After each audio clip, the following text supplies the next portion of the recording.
대통령 선거일 60일 전인 오늘부터 여론조사가 금지됩니다. 민주당 이재명 후보는 실용적 부동산 정책을 내세우며 서울 표심 공략에 집중했습니다. 국민의힘 윤석열 후보는 지하철에서 시민을 만나 수도권 교통 대책을 내놓았습니다. 국내에서 처음으로 코로나19에 감염된 임산부가 숨졌습니다. 오미크론 유행이 본격화될 경우 3월엔 하루 확진자가 2만 명 수준이 될 것이라는 전문가 분석이 나왔습니다. 평택 화재로 순직한 소방관 3명의 합동 연결식이 오늘 오전 경기도청장으로 치러집니다. 이번 화재와 관련해서 경찰은 시공사와 감리회사 등을 압수수색했습니다. 연초부터 계속된 카자흐스탄의 유혈 시위로 수십여 명이 사망한 가운데 러시아 주축의 평화유지군이 파병됐습니다. 카자흐스탄 대통령은 모든 지역에서 헌법 질서가 대부분 회복됐다면서 군에 경고 없는 조준 사격을 명령했다고 밝혔습니다. 주말인 오늘 전국은 흐린 가운데 중부 일부 지역에는 밤부터 눈이 내리겠습니다. 수도권과 충청 지역에는 미세먼지가 나쁨 수준을 보이겠습니다. 여러분 편안히 주무셨습니까? 1월 8일 토요일 뉴스광장 시작하겠습니다. 자, 먼저 정치권 소식입니다. 공직선거법에 따라서 대선 60일 전인 오늘부터 선거 당일인 3월 9일까지 선거 관련 여론조사가 금지됩니다. 국민의힘 내부 분란이 일단 정리 국면에 들어갔고 여야 후보들은 유권자와 접점을 늘리는 행보를 기획했습니다. 민주당 이재명 대선 후보는 오늘 서울의 노후 아파트를 방문해서 재건축 규제 완화에 대한 주민들의 의견을 듣습니다. 문예슬 기자입니다. 코로나19 확산으로 중단됐던 전국 순회 일정을 민주당 이재명 후보 서울에서 다시 시작했습니다. 심는다 이재명. 수행을 최소화하고 대중교통과 도보로 서울 곳곳을 훑었고 수시로 라이브 방송을 진행했습니다. 안녕하세요. 안녕하세요. 저 비워놨어요. 일로 오세요. 유권자를 가까이에서 만나고 듣겠다는 겁니다. 저 싫어한다는 분들은 말을 안 하니까 알 수가 없잖아요. 그죠? 그래서 정치인들이 그런 함정에 많이 빠지죠. 왜냐하면 우호적인 사람만 주변에 모이니까 착각하지 않도록 노력해야죠. 서울은 대선의 당락의 핵심 지역인데다 얼마 전까지 여론조사에서 윤석열 후보가 우위이던 지역. 이 후보는 서울을 필수 고지라고 표현했습니다. 서울에서 이기지 못하면 전체 선거에서 이기기 쉽지가 않다. 상황이 매우 나빴지만 이제는 다시 또 우리 국민들께서 새로운 기대를 조금씩 회복해 주시는 것 같습니다. 민주당과 이 후보, 서울 민심의 핵심은 부동산 문제라고 인식하고 있습니다. 이 후보는 그래서 부족한 건 인정해야 한다. 길이 막히면 우회할 수 있다며 정책적 실용을 거듭 강조 중입니다. 특히 그간 부동산 세제 등에서 현 정부와의 차별화가 주요했다고 보고 재건축 규제를 완화하는 카드도 검토하고 있습니다. 이 후보는 동작구가 운영하는 육아 카페를 찾아선 아빠가 육아휴직을 써야 엄마도 이용할 수 있게 하도록 해 아빠 휴직이 당연하게 해야 한다고 밝혔습니다. 이 후보는 오늘 서울 노원구의 한 노후 아파트에서 재건축 관련 의견을 청취하고 공공부문 현장 노동자와 1인 가구 시민을 만나는 등 민심 행보를 이어갑니다. KBS 뉴스 문예슬입니다. 국민의힘 윤석열 후보는 이준석 대표와의 갈등을 극적으로 풀고 지지율 회복을 위한 행보에 나섰습니다.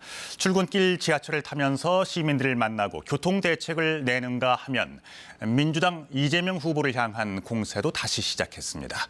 오늘은 장애를 가진 예술인들의 작품 전시회를 관람하고 선거 전략을 점검합니다. 박민철 기자입니다. 이른 아침 출근길 인사를 마친 국민의힘 윤석열 후보가 승객들로 빼곡한 열차에 탔습니다. 시민과 소통을 늘리라는 취지로 이준석 대표가 연습 문제로 표현했던 일정을 받아들인 겁니다. 젊은 세대들이 많이 사는 지역인데 저는 출퇴근하는데 굉장히 힘들겠다 생각을 했어요. 윤 후보의 지옥철 체험은 수도권 광역교통망 공약 발표로 이어졌습니다. 17조 6천억여 원을 투입해 1기 수도권 광역급행철도 노선을 연장하고 2기 광역급행철도 3개 노선을 추가하는 게 핵심입니다. 광역급행철도 GTX를 빠르게 완공하여 수도권 어디나 서울 도심까지 30분 내 통행권으로 만들겠습니다. 이준석 대표는 큰 변화의 시작이라며 윤 후보의 이른바 연습 문제 풀이에 높은 점수를 매겼습니다. 윤 후보는 다음은 민주당 이재명 후보를 겨냥했습니다. 대장동 원주민들을 만나는 일정을 잡아 대장동 의혹 공세에 다시 시동을 걸었습니다. 천대유 천화동에다가 돈을 벌어주기 위해서 공권력을 이용해서 이 성남 시민과 대장동 사시던 분 새로 오신 분들을 약탈한 거네요. 그제 이 대표와 갈등 수위가 최고조일 때 전화 통화로 조언을 해줘 반전의 발판을 마련해준 홍준표 의원도 곧 만나기로 했습니다. 일단 국민의힘 당내에서는 달라진 윤석열이란 얘기들이 많이 나왔습니다. 다만 윤 후보와 이 대표의 갈등 봉합이 급작스러웠던 만큼 다시 재현될 수도 있는 불안한 봉합이라는 당내 우려도 여전히 존재합니다. 윤 후보는 오늘은 장애 예술인들이 작품 전시회를 관람하고 선거 전략을 점검합니다. KBS 뉴스 박민철입니다. 한편 제3지대 후보들의 발걸음도 분주합니다. 정의당의 심상정 후보는 어제 복지 공약을 발표한 데 이어서 오늘은 노동선대위를 발족합니다. 이틀째 충청권 일정을 이어가고 있는 국민의당 안철수 후보는 서산 가로림만 해양정원 사업 현장 등을 방문해서 지역 현안을 청취합니다. 손서영 기자입니다. 정의당 심상정 후보는 복지의 핵심은 소득과 돌봄이고 특히 돌봄은 국가에서 책임지는 게 중요하다고 강조했습니다. 돌봄 국가 안착을 위해 사회복지사들의 처우부터 개선하겠다고 약속했습니다. 돌봄 주체들, 돌봄 인력을 확충하고 그분들의 대우를 높이는 것이 돌봄의 질을 결정한다. 심 후보는 또 사회복지 지출을 확 늘려서 국내 총생산의 20% 수준이 되게 하겠다고도 공약했습니다. 어린이 보호구역에 건설 중인 지하터널 공사 현장을 찾아선 학교 주변의 토목건설 공사는 교육환경 영향평가를 꼭 거치게 하겠다고 밝혔습니다. 심상정 후보는 오늘 노동선대위를 발족합니다. 국민의당 안철수 후보는 지지율 상승세 속에 충청권을 찾았습니다. 충청 대망론을 내세워온 윤석열 후보가 주춤하는 틈새를 파고든 것으로 해석됩니다. 여세를 몰아 설 연휴 전까지 3강 체제를 만드는 게 목표입니다. 제 생각을 국민께 정확하게 알려드리고 그것에 대해서 국민적인 공감대를 형성해서 나라를 구하자는 생각밖에는 없습니다. 지역의 청년들과 만나선 불공정 문제를 해결하겠다며 수시와 의전원을 폐지하고 채용 비리는 엄단하겠다고 강조했습니다. 안철수 후보는 오늘 평택 화재 순직 소방공무원 연결식에 참석한 뒤 가로림만 해양정원 사업 현장과 석유화학단지 등을 방문합니다. KBS 뉴스 손서영입니다. 국내에서 처음으로 코로나19에 확진된 임산부가 숨졌습니다. 기저질환이 있었고 백신은 맞지 않은 상태였는데요. 신생아는 음성 판정을 받았고 건강한 것으로 확인됐습니다. 최유경 기자가 보도합니다. 코로나19에 확진된 뒤 출산한 인천의 한 30대 여성이 지난 4일 숨졌습니다. 국내에 보고된 임산부 사망 첫 사례입니다. 이 여성은 임신 32주 차에 출산 준비를 위해 병원에 입원했고 다음 날인 지난달 24일 확진됐습니다. 나흘 뒤 제왕절개 수술로 출산했고 입원 치료를 받던 중 사망했습니다. 기저질환을 앓고 있었는데 확진 당시에 이미 위중한 상황이었고 출산 이후 건강이 급격히 나빠진 것으로 알려졌습니다. 백신은 맞지 않은 상태였습니다. 현재로서는 23일에 들어가고 그걸 계속 거기에 좀 있었던 것 같아요. 음악병자 계속 있었대요. 4일날 호흡 불연으로 해가지고 사망하는. 사망이 코로나19와 직접적인 연관이 있는지는 확인되지 않았습니다. 신생아는 코로나19 검사 결과 음성 판정을 받았고 특별한 이상 증상은 보이지 않고 있습니다. 방역당국은 지난해 10월부터 임신부를 대상으로도 백신 접종을 권고하고 있습니다. 임신부는 코로나19에 걸리면 중증으로 악화할 위험이 크고 조산이나 저체중아분만 등 부정적 영향이 있을 수 있어 접종이 필요하다는 겁니다. 하지만 임신부들은 태아에게 미칠 영향을 걱정해 백신 접종을 주저하는 경우가 많습니다. 안 맞는 사람이 훨씬 더 많은 것 같아요, 임신부들은. 다들 아기들에 대한 걱정 때문에.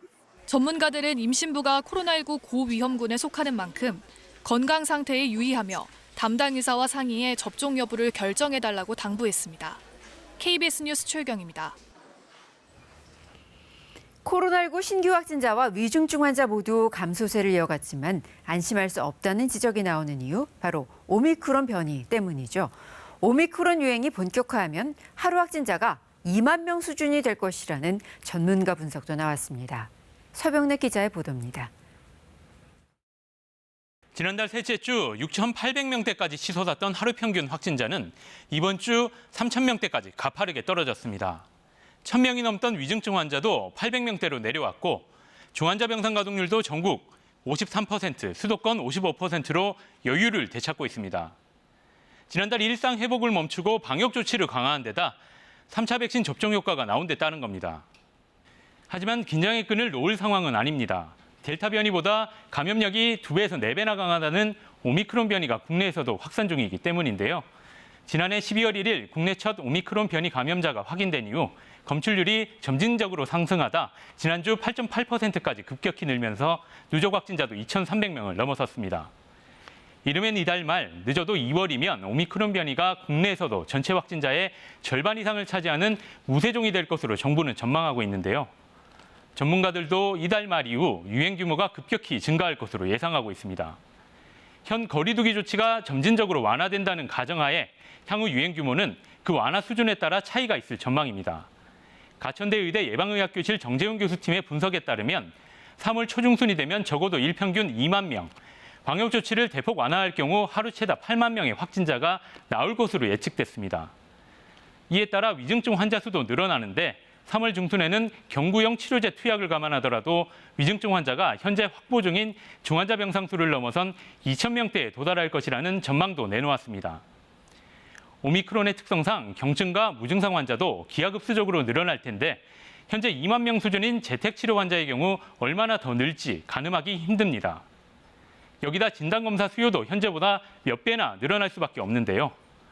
오미크론 변이 확산에 대비해 역학조사, 진단, 격리, 의료체계 개편이 꼭 필요한 이유가 바로 이 때문입니다. KBS 뉴스 서병립입니다.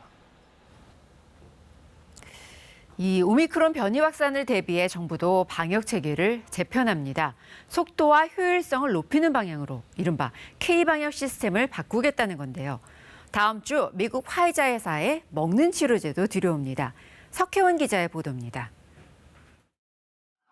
확산 속도가 매우 빠르고 위중증으로 악화할 확률은 상대적으로 낮은 오미크론에 대비하려면 방역 체계의 속도와 효율성을 높여야 한다는 게 정부의 판단입니다. 이를 위해 K-방역의 핵심인 3T 전략, 즉 검사와 추적, 치료 방식을 재편합니다.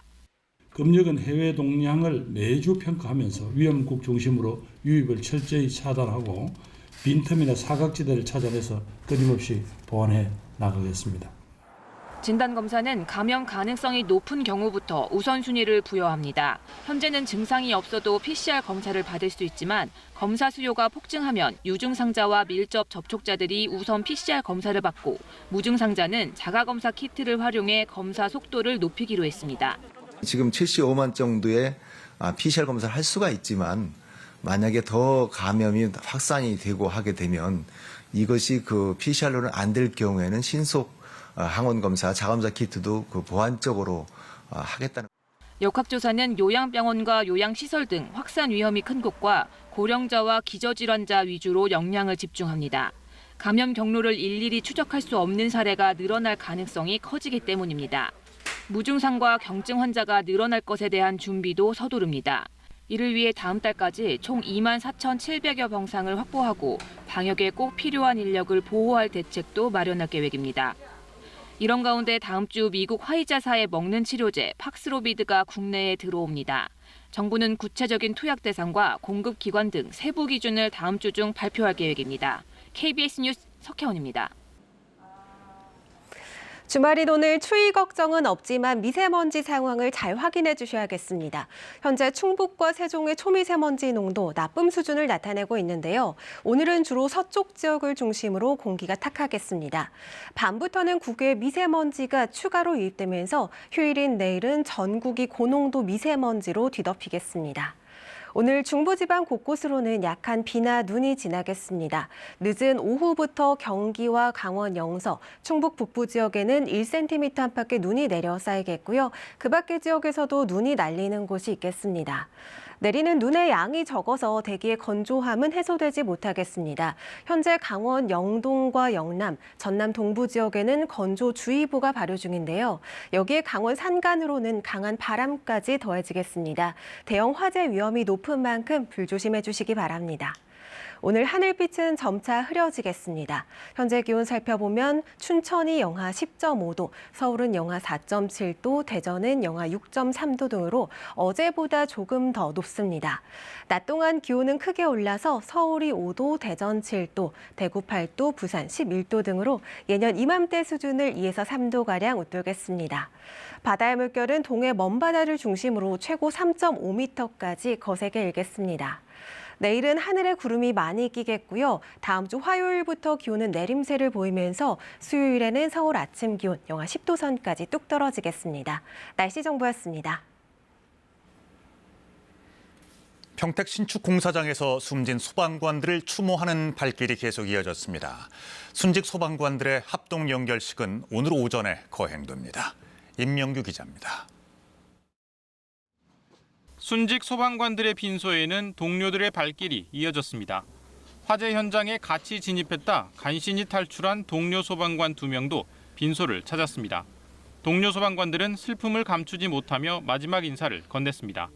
특히 소방관들은 고인들이 책임감 강하고 솔선수범했던 동료로 기억하고 있었습니다. 올해로 소방관으로 근무한 지 7년 차가 된 고 박수동 소방장은 결혼을 석 달 앞둔 사실이 알려지며 안타까움을 더했습니다. 특전사 출신이자 임용한 지 9달밖에 되지 않은 고 조우찬 소방교는 평소 활달한 성격으로 새내기지만 남다른 열정을 보였다고 동료들은 말했습니다. 두 자녀를 둔 가장인 고 이형석 소방경은 팀장으로서 위험한 현장마다 앞서는 든든한 선배였다고 지인들은 전했습니다. 50명 같이 움직이니까 느린 친구들 있으면 뒤에서 잘 안 쳐지게. 저는 안타깝습니다. 우리 훌륭한 구성원 3명 이런 볼 때는 근데 항상 함께하는 거 아니에요. 동료를 잃으니까 마음이. 유영민 대통령 비서실장과 전해철 행정안전부 장관 등도 빈소를 찾아 조문했습니다. 정치권에선 그젯밤 국민의힘 윤석열 후보에 이어 어제는 민주당 이재명 후보와 정의당 심상정 후보가 잇따라 빈소를 찾아 애도의 뜻을 전했습니다. 순직 소방관들의 합동 연결식은 오늘 오전 9시 30분에 경기 도청장으로 치러지게 됩니다. 연결식장은 평택 이충 문화센터로 정해졌습니다. 앞서 경기도는 순직한 소방관 3명을 1계급 특진하고 옥조 근정 훈장을 추서했다고 밝혔습니다. KBS 뉴스 임명규입니다. 이번 소방관 3명이 순직한 경기 평택 물류창고 신축 공사장 화재 사고와 관련해서 경찰이 시공사와 감리회사 등을 압수수색했습니다. 이 공사장은 2020년도에도 붕괴 사고로 사망자가 발생했었는데 당시에 정부 조사에서 안전관리와 감리 등의 구조적인 문제가 있다고 지적되기도 했습니다. 김용덕 기자입니다. 수사관들이 불이 났던 평택 공사장 시공사를 압수수색합니다. 수사관 40여 명이 투입됐는데 대상만 시공사와 감리사, 협력업체 등 6개 업체 12곳에 이릅니다. 소방관 3명이 숨진 지 하루 만에 이루어진 전격적인 압수수색입니다. 해당 공사장은 이미 2020년 12월 진입로 붕괴 사고로 사망자가 발생한 곳으로 과거 수사를 경험으로 이번에 신속한 강제 수사 돌입이 가능했던 곳으로 분석됩니다. 해당 공사를 추진하는 관련 회사들의 문제점은 이미 과거에도 지적됐습니다. 2020년 사고 당시 국토교통부가 작성한 사고조사 보고서입니다. 원래 시공사가 공사를 하면 이를 감독할 위치에 있는 감리사는 절차마다 점검을 해야 하지만 시공사와 감리사의 편의가 일치해 한꺼번에 검사하는 등 안전 문제점을 노출했다고 적시돼 있습니다.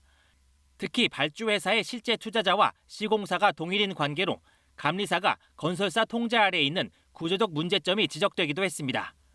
무리한 공기 단축 가능성도 제기되고 있습니다. 정장선 평택시장은 겨울 야간 공사는 안 하는 것이 관행이라며 공기 단축을 위해 무리한 공사를 했을 수 있다는 합리적 의심이 든다고 말했습니다. 실제 해당 현장은 2020년 사고 당시 한 달간 공사가 멈췄지만 시공사는 이후 공사 재개 뒤에도 기한을 연장하지 않았습니다.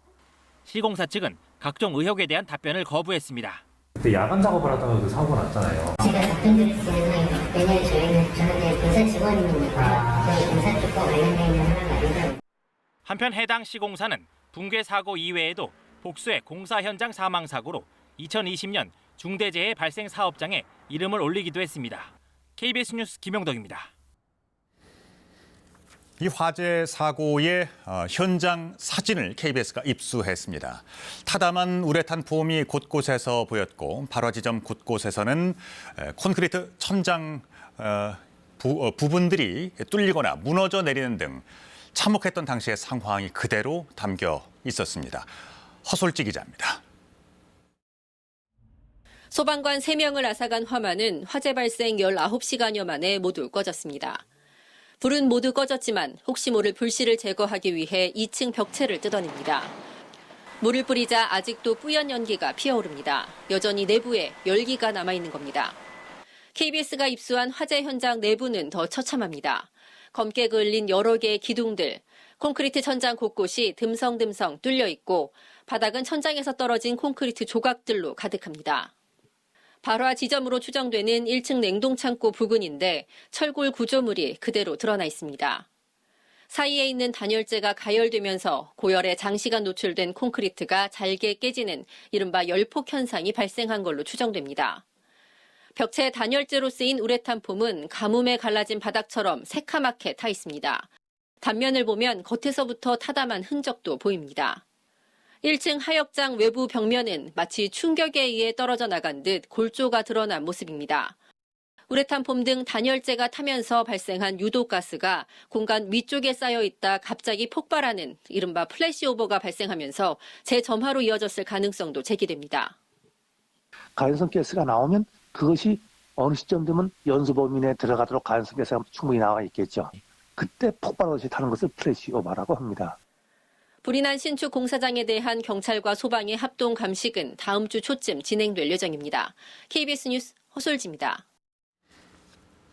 어제 저녁 6시 40분쯤 수원 광명고속도로 광명 방향 1.4km 지점에서 승용차 한 대가 정차 중이던 도로공사 승합차를 들이받았습니다. 이 사고로 승용차 운전자가 다쳤는데요. 고속도로 순찰대는 교통사고 후속 조치를 위해 정차 중이었던 도로공사 승합차를 뒤따르던 승용차가 들이받은 것으로 보고 정확한 화재 사고의 원인을 조사하고 있습니다. 연초부터 유혈 시위 사태가 벌어진 카자흐스탄의 토가예프 대통령은 모든 지역에서 헌법 질서가 대부분 회복됐다고 주장했습니다. 또 법 집행기관과 군에 경고 없는 조준 사격을 명령했다고 밝혔습니다. 모스크바에서 김준호 특파원이 보도합니다. 토카예프 카자흐스탄 대통령은 현지 시간 어제 모든 지역에서 헌법 질서가 대부분 회복됐다고 주장했습니다. 이어 테러리스트들의 파괴 활동이 계속되고 있다며 경고 없는 조준 사격을 명령했다고 밝혔습니다. Правоохранительным органам и армии мною дан приказ открывать огонь на поражение без предупреждения. 카자흐스탄 당국은 액화 석유가스 LPG 가격 인상으로 촉발된 이번 시위와 관련해 무장 범죄자 26명이 사살됐고 보안 요원도 18명이 사망했다고 밝혔습니다. 또 1,000명 이상이 다치고 3,000명 이상이 체포됐다고 덧붙였습니다. 토카예프 대통령은 이어 평화로운 해결을 위한 협상을 촉구하는 해외의 요청들이 있었다고 소개한 뒤 범죄자들과는 협상이 있을 수 없다며 이를 일축했습니다. 아울러 지원 요청에 신속하게 응해준 푸틴 러시아 대통령에 대해 특별한 감사의 뜻을 표한다고 말했습니다. 옛 소련 6개국 안보 협력체인 집단안보조약기구 CSTO는 토카예프 대통령의 요청에 따라 그제 집단평화유지군을 카자흐스탄에 파병했습니다.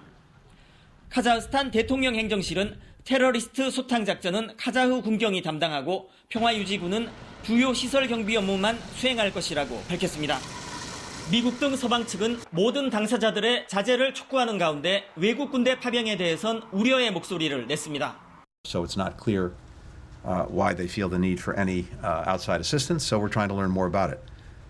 현재 카자흐스탄 전역엔 국가 비상사태가 선포된 상태이며 야간 통행 금지령이 실시되고 있습니다. 모스크바에서 KBS 뉴스 김준호입니다. 북한이 지난 5일 발사한 미사일은 북한 주장처럼 극초음속 미사일이 아니라 일반적인 탄도미사일이라고 우리 군 당국이 밝혔습니다. 북한이 발표한 사거리와 측면 기동 성능은 과장됐고 성능 면에서 우리 군이 보유한 현무2가 더 우세하다는 겁니다.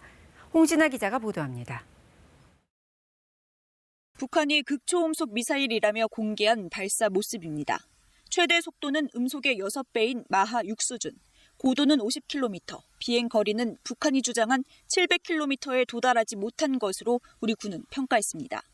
탄두부에는 날개가 달려 있는데 방향을 조정해 탄도 미사일의 정확도를 높이는 기능을 합니다.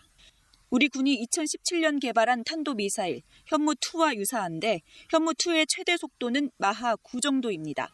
이 같은 이유로 우리 군은 북한이 극초음속 미사일이 아니라 기술이 개량된 탄도 미사일을 시험 발사한 것으로 분석했습니다.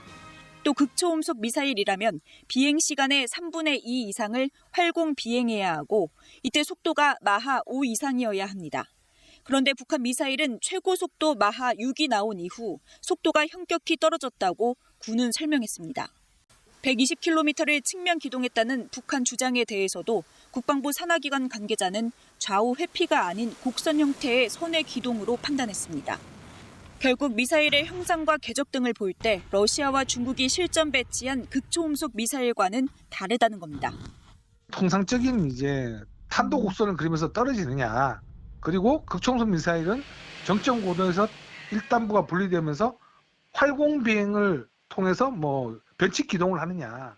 군 당국은 북한 미사일을 한미 연합자산으로 요격할 수 있다고 밝혔습니다. 현무2의 성능이 북한의 미사일보다 우세하다는 설명도 덧붙였습니다.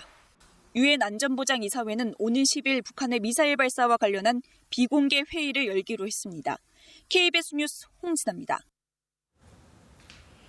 일본에서는 기시다 내각 출범 이후 처음으로 미국과 일본의 외교 국방장관 회담, 이른바 2+2 회담이 화상으로 열렸습니다. 북한, 중국, 러시아의 극초음속 미사일 위협에 우려를 나타내며 이에 대항하는 방위 장비를 공동 개발하기로 합의했습니다. 도쿄에서 박원기 특파원의 보도입니다. 10달 만에 화상으로 열린 미일 외교 국방장관 2+2 회담에서 장관 4명은 북한의 핵미사일 위협에 대해 강한 우려를 나타냈습니다. 또 공동 성명을 통해 북한, 중국, 러시아가 개발하고 있는 극초음속 미사일 위협에 공동 대응하기로 했다고 밝혔습니다. For our scientists, for our engineers, and program managers to collaborate on emerging defense-related issues, from countering hypersonic threats to advancing space-based capabilities. 미국과 일본은 앞으로 극초음속 미사일 요격체계 개발에 중점을 둘 것으로 보입니다. 일본은 음속의 5배 이상으로 비행하는 극초음속 미사일을 요격할 수 있는 레일건을 개발해 2020년대 후반에 실전 배치한다는 계획입니다. 이번 회담에선 대응 능력 향상을 위해 이른바 일본의 적 기지 공격 능력 보유와 관련한 논의도 이뤄진 것으로 알려졌습니다. ミサイルの脅威に対抗するための能力を含めあらゆる選択肢を排除せず現実的に検討していく旨。 회담이 끝난 뒤 미국과 일본은 올해 4월부터 앞으로 5년간 적용되는 주일미군 분담금 특별협정에 서명했습니다. 일본 측 분담금은 5년간 1조 551억엔, 우리 돈 약 11조 원으로 그전 5년간 총액보다 7.7% 정도 늘어났습니다. 미일 양국 장관은 아울러 중국의 해양 활동에 대해서는 지역의 평화와 안정을 훼손한다며 우려를 나타냈고 신장 이구르족과 홍콩 문제 등 중국의 인권 문제도 거론했습니다. 도쿄에서 KBS 뉴스 박원기입니다. 이어서 한국도로공사 연결해서 주말 아침 교통 상황 알아보겠습니다. 새해 들어 두 번째 토요일에 아침이 밝았습니다. 이번 주말에는 기온이 예년 수준을 회복해 교통량도 평소 주말보다 더 늘겠는데요. 고속도로에서는 다소 혼잡 수준의 정체를 보이겠습니다.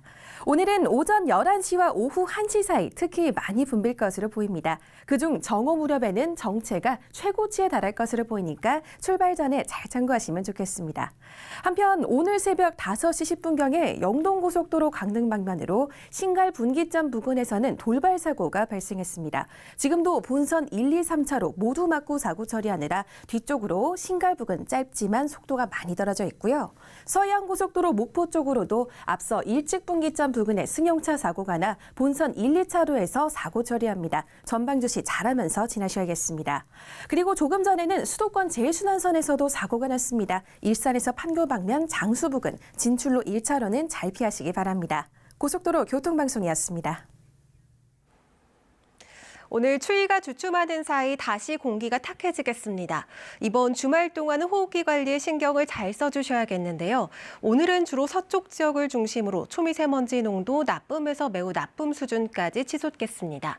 밤 사이에는 국외 미세먼지가 추가로 유입되면서 휴일인 내일은 전국이 고농도 미세먼지로 뒤덮이겠습니다. 오늘 중부지방 곳곳으로는 약한 비나 눈이 내리겠습니다. 늦은 오후부터 경기와 강원 영서, 충북 북부 지역에는 1cm 안팎이 내려 쌓이겠고요. 그 밖에 중부 곳곳으로도 눈이 날리는 곳이 있겠습니다. 내리는 눈의 양이 적어서 대기의 건조함은 해소되지 못하겠는데요. 현재 강원 영동과 영남, 전남 동부 지역에는 수일째 건조특보가 계속되고 있습니다. 여기에 강원 산간 지역으로는 바람까지 강하게 불겠습니다. 대형 화재 위험이 높은 만큼 불조심해 주시기 바랍니다. 오늘 하늘빛은 점차 흐려지겠습니다. 현재 기온 살펴보면 춘천이 영하 10.5도, 서울은 영하 4.7도, 철원 영하 11.9도까지 떨어져 있습니다. 낮 기온은 크게 올라서 서울이 5도, 대전 7도, 부산 11도 등으로 예년 이맘때 수준을 2에서 3도가량 웃돌겠습니다. 바다의 물결은 동해 먼바다를 중심으로 최고 3.5m까지 거세게 일겠습니다.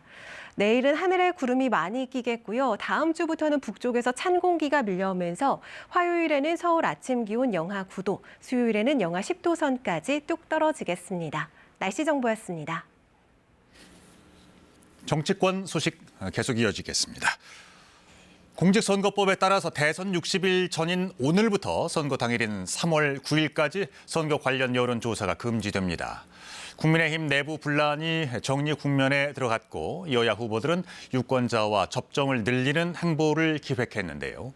민주당의 이재명 대선 후보는 오늘 서울의 노후 아파트를 방문해서 재건축 규제 완화에 대한 주민들의 의견을 듣습니다. 문예슬 기자입니다. 코로나19 확산으로 중단됐던 전국 순회 일정을 민주당 이재명 후보 서울에서 다시 시작했습니다. 심는다 이재명. 수행을 최소화하고 대중교통과 도보로 서울 곳곳을 훑었고 수시로 라이브 방송을 진행했습니다. 안녕하세요. 안녕하세요. 저 비워놨어요. 일로 오세요. 유권자를 가까이에서 만나고 듣겠다는 겁니다.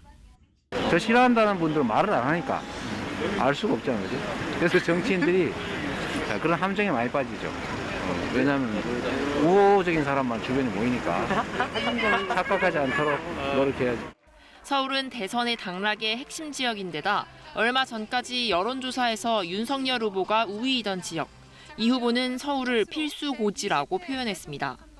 서울에서 이기지 못하면 전체 선거에서 이기기 쉽지가 않다. 상황이 매우 나빴지만 이제는 다시 또 우리 국민들께서 새로운 기대를 조금씩 회복해 주시는 것 같습니다. 민주당과 이 후보, 서울 민심의 핵심은 부동산 문제라고 인식하고 있습니다. 이 후보는 그래서 부족한 건 인정해야 한다. 길이 막히면 우회할 수 있다며 정책적 실용을 거듭 강조 중입니다. 특히 그간 부동산 세제 등에서 현 정부와의 차별화가 주요했다고 보고 재건축 규제를 완화하는 카드도 검토하고 있습니다. 이 후보는 동작구가 운영하는 육아 카페를 찾아선 아빠가 육아휴직을 써야 엄마도 이용할 수 있게 하도록 해 아빠 휴직이 당연하게 해야 한다고 밝혔습니다. 이 후보는 오늘 서울 노원구의 한 노후 아파트에서 재건축 관련 의견을 청취하고 공공부문 현장 노동자와 1인 가구 시민을 만나는 등 민심 행보를 이어갑니다. KBS 뉴스 문예슬입니다. 한편 국민의힘 윤석열 후보는 이준석 대표와의 갈등을 극적으로 풀고 지지율 회복을 위한 행보에 나섰습니다. 출근길 지하철을 타면서 시민들을 만나고 교통 대책을 내놓는가 하면 민주당 이재명 후보를 향한 공세도 다시 시작했습니다. 오늘은 장애를 가진 예술인들의 작품 전시회를 관람하고 선거 전략을 점검합니다. 박민철 기자입니다. 이른 아침 출근길 인사를 마친 국민의힘 윤석열 후보가 승객들로 빼곡한 열차에 탔습니다. 시민과 소통을 늘리라는 취지로 이준석 대표가 연습 문제로 표현했던 일정을 받아들인 겁니다. 젊은 세대들이 많이 가는 지역인데 나는 출퇴근하는데 굉장히 힘들겠다 생각합니다. 윤 후보의 지옥철 체험은 수도권 광역교통망 공약 발표로 이어졌습니다. 17조 6천억여 원을 투입해 1기 수도권 광역급행철도 노선을 연장하고 2기 광역급행철도 3개 노선을 추가하는 게 핵심입니다. 광역급행철도 GTX를 빠르게 완공하여 수도권 어디나 서울 도심까지 30분 내 통행권으로 만들겠습니다. 이준석 대표는 큰 변화의 시작이라며 윤 후보의 이른바 연습 문제 풀이에 높은 점수를 매겼습니다. 윤 후보는 다음은 민주당 이재명 후보를 겨냥했습니다. 대장동 원주민들을 만나는 일정을 잡아 대장동 의혹 공세에 다시 시동을 걸었습니다. 천대유 천화동에다가 돈을 벌어주기 위해서 공권력을 이용해서 이 성남 시민과 대장동 사시던 분, 새로 오신 분들을 약탈한 거네요. 그제 이 대표와 갈등 수위가 최고조일 때 전화통화로 조언을 해줘 반전의 발판을 마련해준 홍준표 의원도 곧 만나기로 했습니다. 일단 국민의힘 당내에서는 달라진 윤석열이란 얘기들이 많이 나왔습니다. 다만 윤 후보와 이 대표의 갈등 봉합이 급작스러웠던 만큼 다시 재현될 수도 있는 불안한 봉합이라는 당내 우려도 여전히 존재합니다. 윤 후보는 오늘은 장애 예술인들이 작품 전시회를 관람하고 선거 전략을 점검합니다. KBS 뉴스 박민철입니다. 국내에서 처음으로 코로나19에 확진된 임산부가 숨졌습니다. 기저질환이 있었고 백신은 맞지 않은 상태였는데 신생아는 음성 판정을 받았고 건강한 것으로 확인됐습니다. 최유경 기자입니다. 코로나19에 확진된 뒤 출산한 인천의 한 30대 여성이 지난 4일 숨졌습니다. 국내에 보고된 임산부 사망 첫 사례입니다. 이 여성은 임신 32주 차에 출산 준비를 위해 병원에 입원했고 다음 날인 지난달 24일 확진됐습니다. 나흘 뒤 제왕절개 수술로 출산했고 입원 치료를 받던 중 사망했습니다. 기저질환을 앓고 있었는데 확진 당시에 이미 위중한 상황이었고 출산 이후 건강이 급격히 나빠진 것으로 알려졌습니다. 백신은 맞지 않은 상태였습니다. 현재로서는 23일에 들어가고 그걸 계속 거기에 있었던 것 같아요. 음악병자 계속 있었대요. 4일날 호흡 불연으로 해가지고 사망하는. 사망이 코로나19와 직접적인 연관이 있는지는 확인되지 않았습니다. 신생아는 코로나19 검사 결과 음성 판정을 받았고 특별한 이상 증상은 보이지 않고 있습니다. 방역당국은 지난해 10월부터 임신부를 대상으로도 백신 접종을 권고하고 있습니다. 임신부는 코로나19에 걸리면 중증으로 악화할 위험이 크고 조산이나 저체중아 분만 등 부정적 영향이 있을 수 있어 접종이 필요하다는 겁니다. 하지만 임신부들은 태아에게 미칠 영향을 걱정해 백신 접종을 주저하는 경우가 많습니다. 안 맞는 사람이 훨씬 더 많은 것 같아요, 임신부들은. 다들 아기들에 대한 걱정 때문에. 전문가들은 임신부가 코로나19 고위험군에 속하는 만큼 건강 상태에 유의하며 담당 의사와 상의해 접종 여부를 결정해달라고 당부했습니다. KBS 뉴스 최유경입니다. 이 오미크론 변이 확산을 대비해 정부가 방역책의 개편안을 내놨는데요. 그렇다면 구체적으로 방역 시스템을 어떻게 바꿔야 할지, 또 의료 현장에서는 어떤 준비를 해야 할지 홍예림 기자가 짚어봤습니다. 오미크론에 대비해 가장 먼저 손봐야 할 것은 진단검사 시스템입니다. 확진자가 급증하면 지금처럼 검사소에 줄을 서서 진단을 받는 방식으로는 감당할 수 없습니다. 지역사회에 있는 우리 주치의 선생님들이 개인 의원들에서 직접 맞닥뜨리면서 해결해야 되는 게 불가피한 거다. 재택 치료와 입원 치료만 있는 현 치료 방식도 바뀔 필요가 있습니다. 재택 치료를 하다가 필요할 경우 통원 치료를 받을 수 있도록 해야 한다고 전문가들은 말합니다. 오미크론은 경증 환자가 어마어마하게 많아질 건데 그분들이 어디 가서 편하게 진료를 볼 수 있는 공간이 없습니다. 가정과 외래진료실을 오가는 그런 이송 부담을 더 이상 보건소와 소방재난본부에 맡겨서도 안 된다고 생각합니다. 이런 시스템을 갖추려면 동네 의원들이 코로나 진단과 치료에 참여해야 합니다. 이를 위해 의원급 병원이 코로나 환자를 받을 수 있도록 보호장구를 갖추고 확진자 치료 매뉴얼을 마련해야 합니다. 진짜 실제 확진자가 외래 진료로 온다고 했을 때 어떻게 감당해낼 수 있을 건가, 어떤 컨센서스를 만들어갈 건가에 대해서 저희들도 가장 큰 숙제로 생각하고 있습니다. 당장 다음 주부터 서울시 동네 의원들이 시범적으로 재택치료에 참여할 계획이지만 정작 준비가 제대로 돼 있지 않다고 털어놓습니다. 지자체가 담당해야 할 재택키트 배송하고 약 배송을 참여 병원에 떠넘기고 있습니다. 오미크론 확진자와 접촉자에 대한 격리 기준을 재조정할 필요도 있습니다. 인구의 1% 감염이 된다고 한다면 그것보다 훨씬 몇 배, 5%, 10%가 되는 사람들이 일정하게 사회에서 활동을 하지 못할 수가 있습니다. 미국이 취한 것처럼 접촉자와 확진자에 대해서 조금 더 사회경제적인 부담을 줄여주지 않으면 전체적인 피해를 줄일 수 없다라고. 특히 일단 닥친 상황만 모면해보려는 땜질식 처방으로 대책 마련을 해서는 안 된다고 전문가들은 입을 모았습니다. KBS 뉴스 홍혜림입니다. 1,900억 원이 넘는 회사 돈을 빼돌린 혐의를 받는 오스템 임플란트 직원 이모 씨에게 구속영장이 청구됐습니다. 경찰은 이 씨가 주식과 금괴, 부동산 구입에 쓴 금액을 파악했지만 여전히 1,150억 원이 넘는 돈의 행방이 묘연한 상황입니다. 신지수 기자의 보도입니다. 파란 외투를 뒤집어 쓴 남성이 구급차로 옮겨집니다. 회사 돈 1,980억 원을 횡령한 혐의를 받는 오스템 임플란트 직원 이모 씨입니다. 경찰 조사를 받다 어지럼증을 호소해 병원에서 치료를 받았습니다. 윗선 만났다는 게 사실인가요? 언제 만나신 거예요? 경찰은 지난해 3월부터 8차례에 걸쳐 회사 법인 계좌에서 1,980억 원을 빼돌린 혐의로 이 씨에 대해 구속영장을 신청했습니다. 이 씨가 지난해 100억 원을 횡령했다가 다시 넣어둔 사실이 뒤늦게 확인되기도 했습니다. 이 씨는 이 돈으로 1kg짜리 금괴 851개와 주식, 부동산 등을 사들인 걸로 파악됐습니다. 경찰은 이 중 금괴 497개와 현금 4억 원을 이 씨 소유 건물에서 압수했습니다. 이 씨 계좌에 있던 250억 원 상당의 주식도 동결했습니다. 이 씨가 횡령한 돈으로 산 제주의 리조트 회원권 등 75억 원 상당의 차명 부동산도 기소 전 몰수 보전 추징을 신청할 예정입니다. 하지만 여전히 1,150억 원의 행방이 묘연한 상황입니다. 경찰은 이 씨의 부인과 여동생을 조사하면서 부동산 구입 자금의 출처와 횡령 사실을 알고 있었는지 등을 추궁한 것으로 알려졌습니다. 이 씨와 회사 재무팀에서 함께 일했던 직원 2명도 참고인으로 조사했습니다. 경찰은 이들이 이 씨 범행과 관련이 있는지 또 회사의 윗선이 개입했는지 파악하고 있습니다.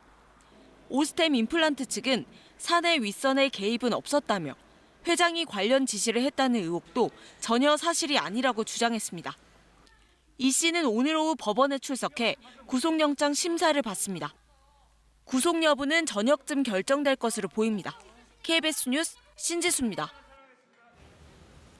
스타벅스가 커피값을 최대 400원 올린다고 발표했습니다. 원료가 되는 원두 가격이 최근 급등했다는 게 회사 측 설명인데 다른 나라와 비교해 이미 비싼 편이라는 조사 결과도 있어 가격 인상에 논란이 일고 있습니다. 허여진 기자입니다. 매출 기준 국내 커피 전문점 선두인 스타벅스가 13일부터 커피값을 올리기로 했습니다. 전체 판매 음료 53개 중 86%인 46개가 100원에서 많게는 400원까지 인상됩니다. 가장 많이 팔리는 아메리카노와 카페라떼는 400원씩 올라 각각 4,500원과 5,000원이 됩니다. 카페를 자주 가는 소비자에겐 부담일 수밖에 없습니다. 일주일에 한 4잔 정도는 먹는 것 같아요. 몇백 원 차이여도 앞자리 수가 4에서 5로 바뀌는 거는 실질적인 부담이 확 오는 것 같아요.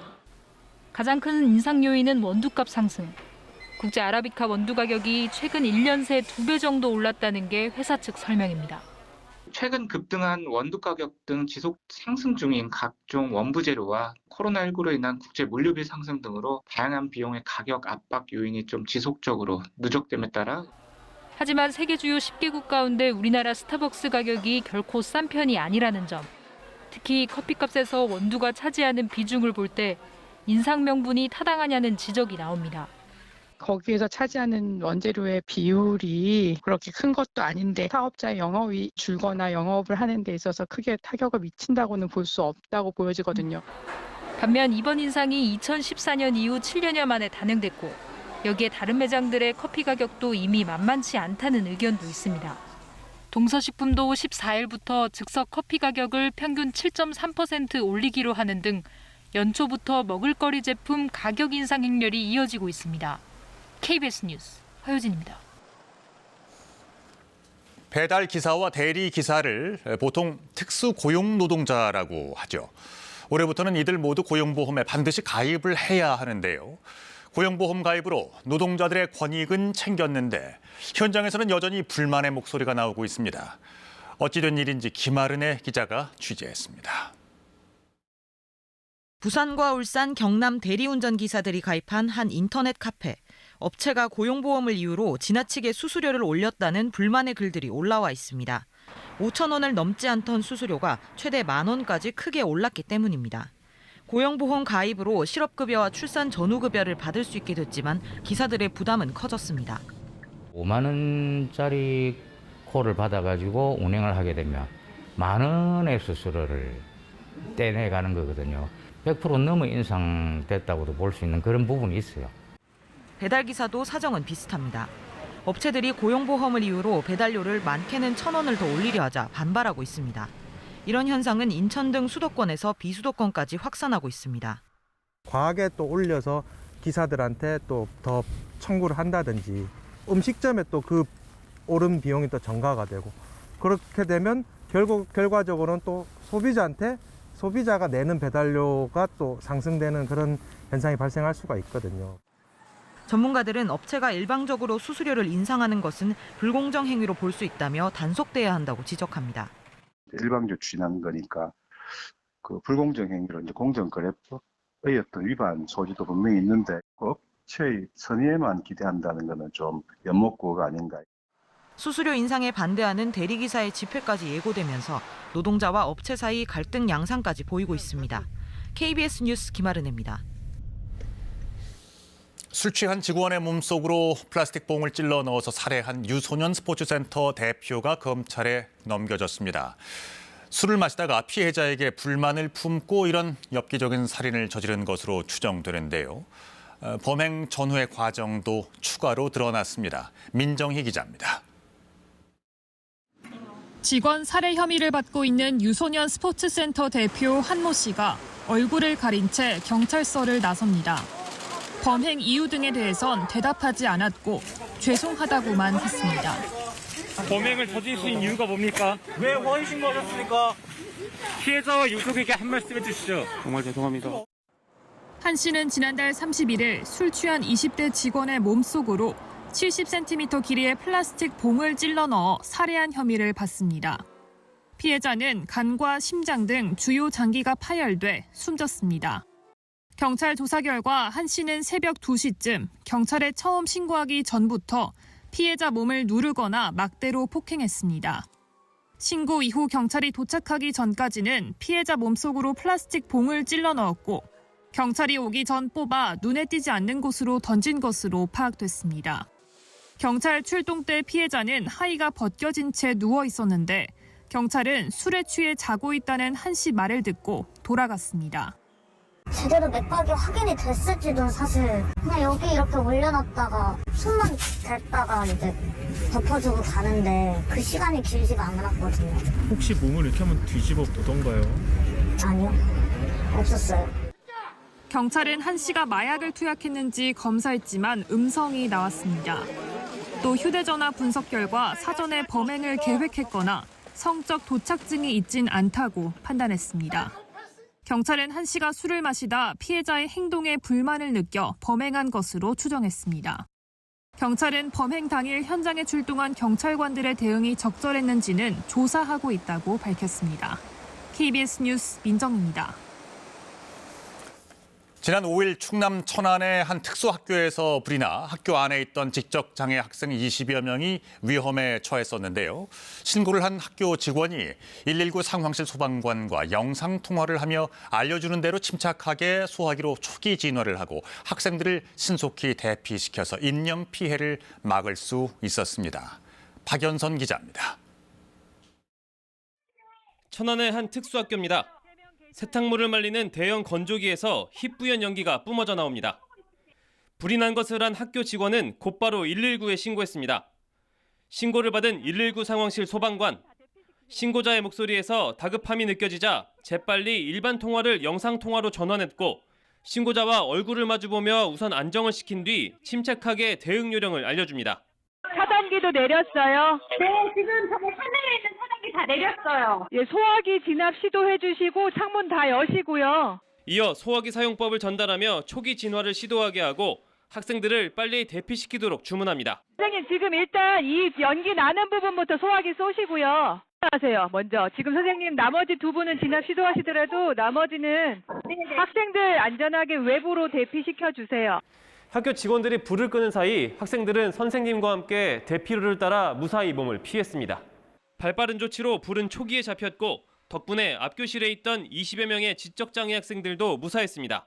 훈련이 평소에 잘 되셨던 모양이에요. 그래서 제가 말씀드리는 내용에 대해서 잘 피드백도 주셨고 또 현장 동시에 이제 대피까지 잘 시켜주시고 119 상황실 소방관의 빠른 판단과 학교 직원들의 침착한 대처로 자칫 큰 피해로 이어질 수 있는 학교 화재를 막을 수 있었습니다.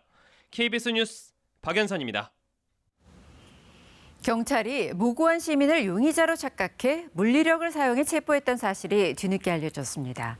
경찰 여러 명이 쓰러진 시민을 힘으로 제압한 데다 전기 충격기까지 사용해 큰 부상을 입었습니다. 박운 기자의 보도입니다. 지난해 4월 부산역 승강장입니다. 경찰이 한 30대 남성을 뒤에서 붙잡습니다. 순식간에 경찰 여러 명이 이 남성을 에워싸고 제압하는데 일부는 넘어진 남성을 향해 발을 사용하기도 합니다. 그렇게 제압당할 때는 아무 생각도 안 들었고 그냥 무섭기라도 죽는 거 아닌가 싶기만 했고 두세 명이 쭈그려 앉아가지고 무릎으로 목을 누르고. 당시 외국인 폭행 사건을 수사하고 있던 전북 완주경찰서는 부산경찰과 공조 중이었습니다. 용의자로 추정되는 남성을 발견해 체포를 시도했는데 테이저건을 사용하고 수갑을 채우는 과정에서 코뼈 골절과 타박상 등 전치 4주의 부상을 입힌 겁니다. 그런데 경찰이 체포한 이 남성은 해당 사건과 관련 없는 무고한 시민이었습니다. 고함지 되니까 더 목을 더 세게 조르고 소리 못 지르게 하려고 내가 뭐 잘못했냐고 물어보니까 이제 한국말 하니까 수갑을 풀어주더라고요. 전북경찰청은 용의자와 인상착의가 비슷해 벌어진 일이었다며 착오를 인정했습니다. 다만 피해 남성을 다치게 한 경찰에 대한 별도의 징계는 내리지 않았습니다.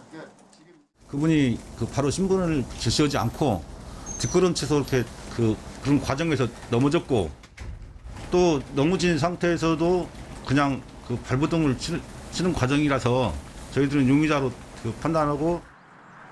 피해를 본 남성은 해당 경찰에 대한 징계를 기다렸지만 아무런 소식이 없어서 늦게나마 문제를 제기했다며 자신은 계속되는 불안 증세로 고통을 겪고 있다고 밝혔습니다. KBS 뉴스 박웅입니다. 강원 동해안에서는 겨울철 제철 생선인 보고조업이 한창인데요. 올해도 예년만큼 어획량이 좋을 것으로 예상돼 어민들의 기대가 커지고 있습니다. 정상빈 기자입니다. 항구로 막 돌아온 어선들입니다. 가판이 상자마다 귀한 보고가 가득합니다. 출항 후 엿새 동안 한일 중간 수역 먼바다에서 잡은 것들입니다. 배 두 척의 잡은 양은 7,752kg에 이릅니다. 육질도 단단하고 가장 맛있을 때입니다. 어획량도 좀 풍부하고 지금이 가장 좋은 철입니다. 겨울철 대표 생선답게 올겨울 어획량도 점차 늘어나고 있습니다. 다음 달 말까지가 주된 보고잡이철인데 올해도 예년 수준인 500톤 안팎이 잡힐 것으로 전망됩니다. 하지만 보고조업 지역인 동해 먼바다의 잦은 기상 악화가 변수입니다. 출어를 못하는 경우가 많기 때문입니다. 국내산 보고는 주로 울릉도나 독도 인근 해역에서 잡힙니다. 보고가 많이 나면서 강원 동해안에는 겨울 별미를 즐기려는 사람들이 벌써부터 늘어나고 있습니다. 2만 원 선에서 평균가였는데 조금 소폭이 올라서 2만 5천 원까지도 판매된 경우가 있거든요. 근데 평균적으로 2만 원이라고 보시면 돼요. 더구나 물곰이라고도 불리는 값비싼 미거지와 대구 등 다양한 어종이 많이 잡히고 있어 한겨울 추위에도 강원 동해안 항포구에 활기가 돌고 있습니다. KBS 뉴스 정상빈입니다. 지역 주민이 직접 참여해서 동네 소식을 전하는 방송이 있습니다. 옥천의 지역 공동체 라디오에 대한 이야기인데요. 이재우 촬영 기자가 영상에 담았습니다. 중앙에서 하고 있는 방송들은 커다란 일에 대한 관점이잖아요. 하지만 주민의 삶과 아주 밀접한 이야기를 세세하게 주민들의 목소리로 관심을 가지고 할 수 있는 곳은 이런 지역 공동체 라디오밖에 없습니다. 안녕하세요. 사랑하는 옥천 국민 여러분. 옥천 지역 학부모 김원희입니다. 네, 반갑습니다. 저는 다문화 가족의 가장입니다. 옥천 공동체 라디오에서 우리 이주민들의 목소리를 이제 좀 대변할 수 있게끔 하는 옥천은 세계로, 세계는 옥천으로라는 프로그램을 맡고 있습니다. 농촌이나 어촌 같은 경우에는 부대 끼는 사람들이 다 다문화예요. 이주민이고. 근데 우리는 그분들에 대해서 너무 피상적으로밖에 몰라요. 당사자인 저의 일이기도 하고 지금 현재 발 딛고 살고 있는 옥천 지역에서 우리 이웃을 좀 더 이해하자는 그런 공감대를 형성하기 위해서 지역 라디오 방송을 시작하게 되고 물론 다르잖아요. 이주민이. 공동체 라디오는 주민들이 직접 제작에 참여해서 지역 밀착형 소식과 그리고 정보, 문화 등을 전하는 그런 라디오 방송입니다. 청소년, 청년, 이주민, 장애인, 그리고 여성, 농민 등 많은 옥천에서 생활하고 계신 소수자 분들의 이야기를 직접 주민들이 와서 기획하고 이야기합니다. 옥천은 세계로, 세계는 옥천으로. 전에 없던 방송이 새로 생겼다 그래서 기대가 됩니다. 소상공인들, 그 다음에 농사짓는 분들 모든 얘기를 아우러서 담아서 옥천 국민들에게 라디오를 통해서 알려줄 수 있는 호감스러운 그 옥천의 사랑방이 되었으면 좋겠습니다. 주말인 오늘 미세먼지 상황을 잘 확인해 주셔야겠습니다. 주로 서쪽 지역을 중심으로 초미세먼지 농도 나쁨에서 매우 나쁨 수준까지 치솟겠습니다. 밤 사이에는 국외 미세먼지가 추가로 유입되면서 휴일인 내일은 전국 대부분 지역이 고농도 미세먼지로 뒤덮이겠습니다. 오늘 중부지방 곳곳으로는 약한 비나 눈이 지나겠는데요. 경기와 영서, 충북 북부 지역에는 늦은 오후부터 내일 새벽까지 1cm 안팎의 눈이 내려 쌓이겠고요. 그 밖에 중부지방에서도 눈이 날리는 곳이 있겠습니다. 대기의 건조함은 계속되고 있습니다. 현재 영동과 영남 그리고 전남 동부 지역으로는 건조주의보가 내려져 있습니다. 화재가 발생하지 않도록 조심하시기 바랍니다. 오늘은 고기압 가장자리에 들며 전국의 하늘빛은 차츰 흐려지겠습니다. 현재 기온 살펴보면 서울이 영하 4.7도, 춘천은 영하 10.5도까지 뚝 떨어져 있습니다.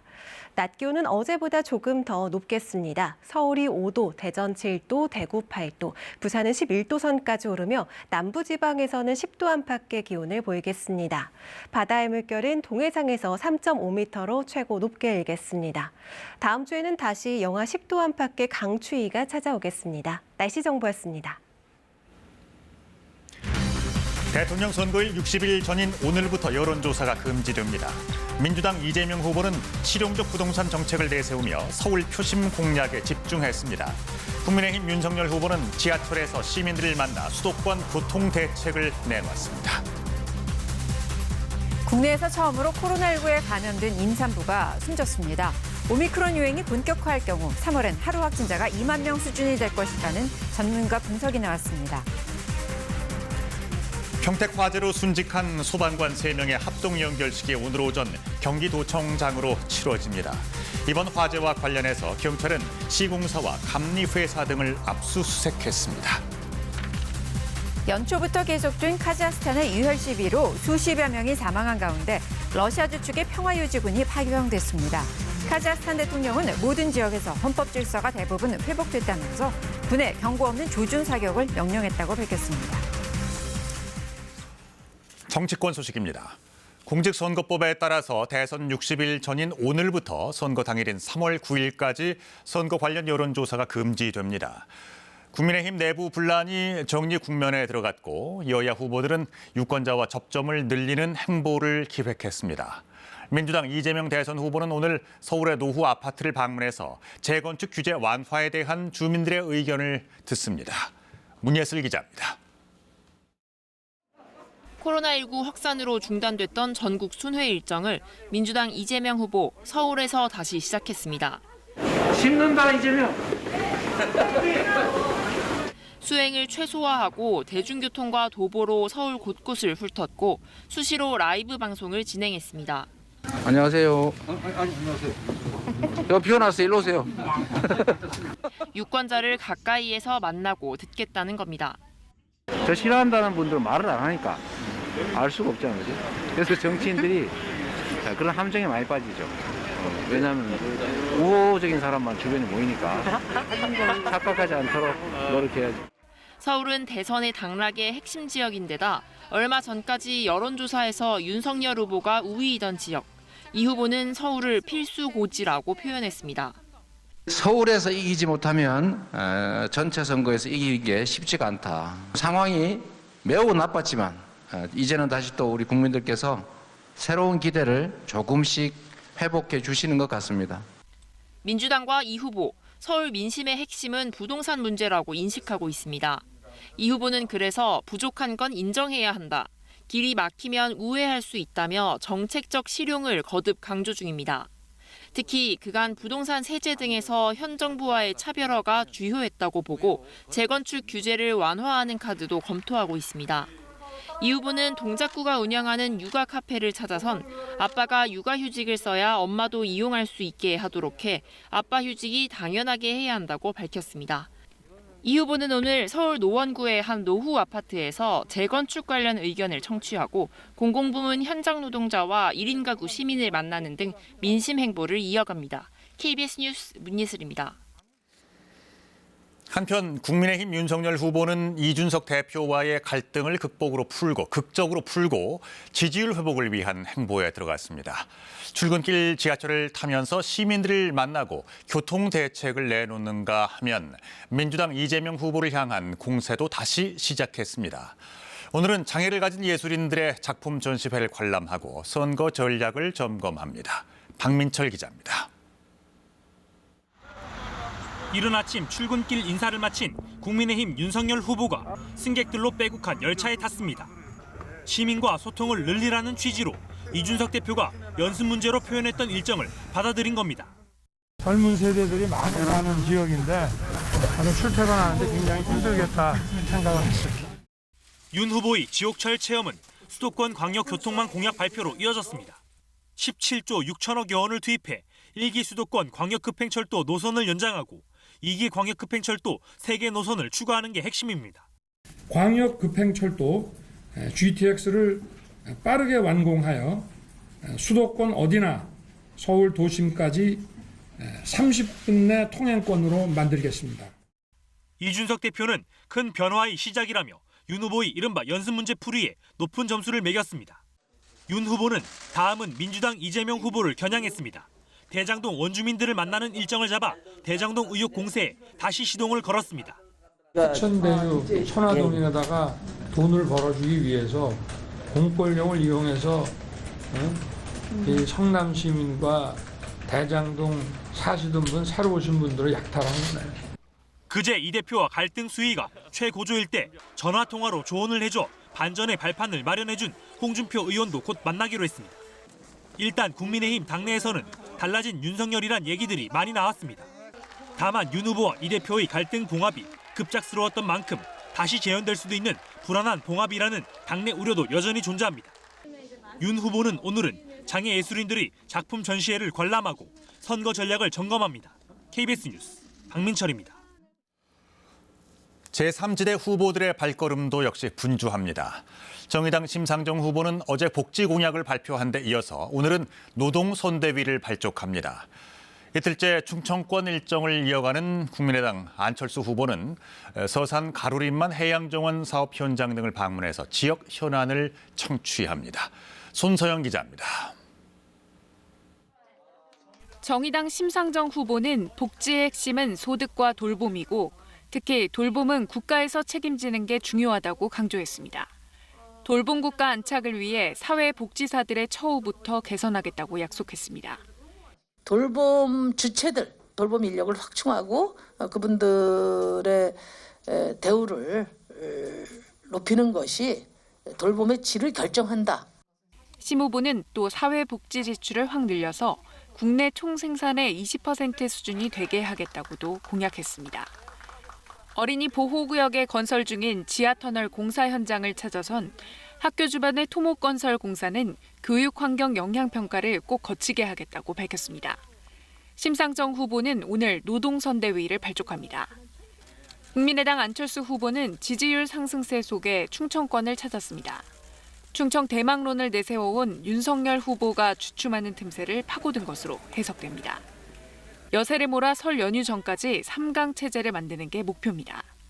제 생각을 국민께 정확하게 알려드리고 그것에 대해서 국민적인 공감대를 형성해서 나라를 구하자는 생각밖에는 없습니다. 지역의 청년들과 만나선 불공정 문제를 해결하겠다며 수시와 의전원을 폐지하고 채용 비리는 엄단하겠다고 강조했습니다. 안철수 후보는 오늘 평택 화재 순직 소방공무원 연결식에 참석한 뒤 가로림만 해양정원 사업 현장과 석유화학단지 등을 방문합니다. KBS 뉴스 손서영입니다. 국내에서 처음으로 코로나19에 확진된 임산부가 숨졌습니다. 기저질환이 있었고 백신은 맞지 않은 상태였는데요. 신생아는 음성 판정을 받았고 건강한 것으로 확인됐습니다. 최유경 기자가 보도합니다.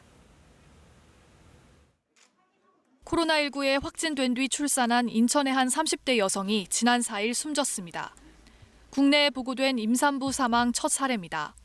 이 여성은 임신 32주 차에 출산 준비를 위해 병원에 입원했고 다음 날인 지난달 24일 확진됐습니다.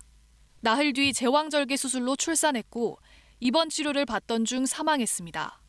기저질환을 앓고 있었는데 확진 당시에 이미 위중한 상황이었고 출산 이후 건강이 급격히 나빠진 것으로 알려졌습니다. 백신은 맞지 않은 상태였습니다. 현재로서는 23일에 들어가고 그걸 계속 거기에 지금 있었던 것 같아요. 음악병자 계속 있었대요. 4일날 호흡불련으로 해가지고 사망하는. 사망이 코로나19와 직접적인 연관이 있는지는 확인되지 않았습니다. 신생아는 코로나19 검사 결과 음성 판정을 받았고 특별한 이상 증상은 보이지 않고 있습니다. 방역당국은 지난해 10월부터 임신부를 대상으로도 백신 접종을 권고하고 있습니다. 임신부는 코로나19에 걸리면 중증으로 악화할 위험이 크고 조산이나 저체중아 분만 등 부정적 영향이 있을 수 있어 접종이 필요하다는 겁니다. 하지만 임신부들은 태아에게 미칠 영향을 걱정해 백신 접종을 주저하는 경우가 많습니다. 안 맞는 사람이 훨씬 더 많은 것 같아요, 임신부들은. 다들 내기들에 대한 걱정 때문에. 전문가들은 임신부가 코로나19 고위험군에 속하는 만큼 건강 상태에 유의하며 담당 의사와 상의해 접종 여부를 결정해달라고 당부했습니다. KBS 뉴스 최경입니다. 코로나19 신규 확진자와 위중증 환자 모두 감소세를 이어갔지만 안심할 수 없다는 지적이 나오는 이유 바로 오미크론 변이 때문이죠. 오미크론 유행이 본격화하면 하루 확진자가 2만 명 수준이 될 것이라는 전문가 분석도 나왔습니다. 서병립 기자의 보도입니다. 지난달 셋째 주 6,800명대까지 치솟았던 하루 평균 확진자는 이번 주 3,000명대까지 가파르게 떨어졌습니다. 1,000명이 넘던 위중증 환자도 800명대로 내려왔고 중환자 병상 가동률도 전국 53%, 수도권 55%로 여유를 되찾고 있습니다. 지난달 일상 회복을 멈추고 방역 조치를 강화한 데다 3차 백신 접종 효과가 나온 데 따른 겁니다. 하지만 긴장의 끈을 놓을 상황은 아닙니다. 델타 변이보다 감염력이 2배에서 4배나 강하다는 오미크론 변이가 국내에서도 확산 중이기 때문인데요. 지난해 12월 1일 국내 첫 오미크론 변이 감염자가 확인된 이후 검출률이 점진적으로 상승하다 지난주 8.8%까지 급격히 늘면서 누적 확진자도 2,300명을 넘어섰습니다. 이르면 이달 말, 늦어도 2월이면 오미크론 변이가 국내에서도 전체 확진자의 절반 이상을 차지하는 우세종이 될 것으로 정부는 전망하고 있는데요. 전문가들도 이달 말 이후 유행 규모가 급격히 증가할 것으로 예상하고 있습니다. 현 거리두기 조치가 점진적으로 완화된다는 가정하에 향후 유행 규모는 그 완화 수준에 따라 차이가 있을 전망입니다.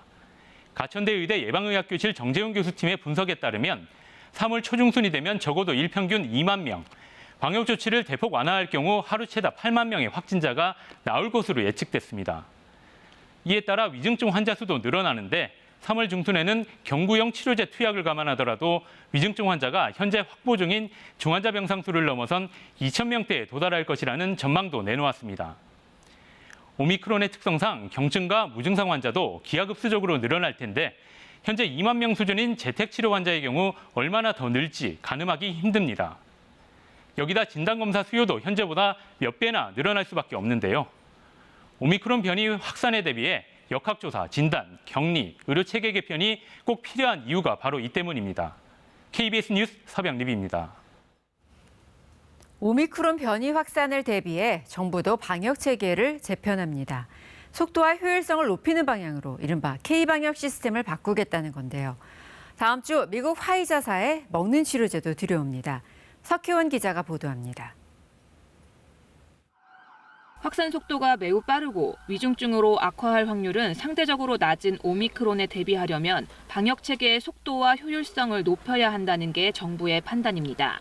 이를 위해 K방역의 핵심인 3T 전략, 즉 검사와 추적, 치료 방식을 재편합니다.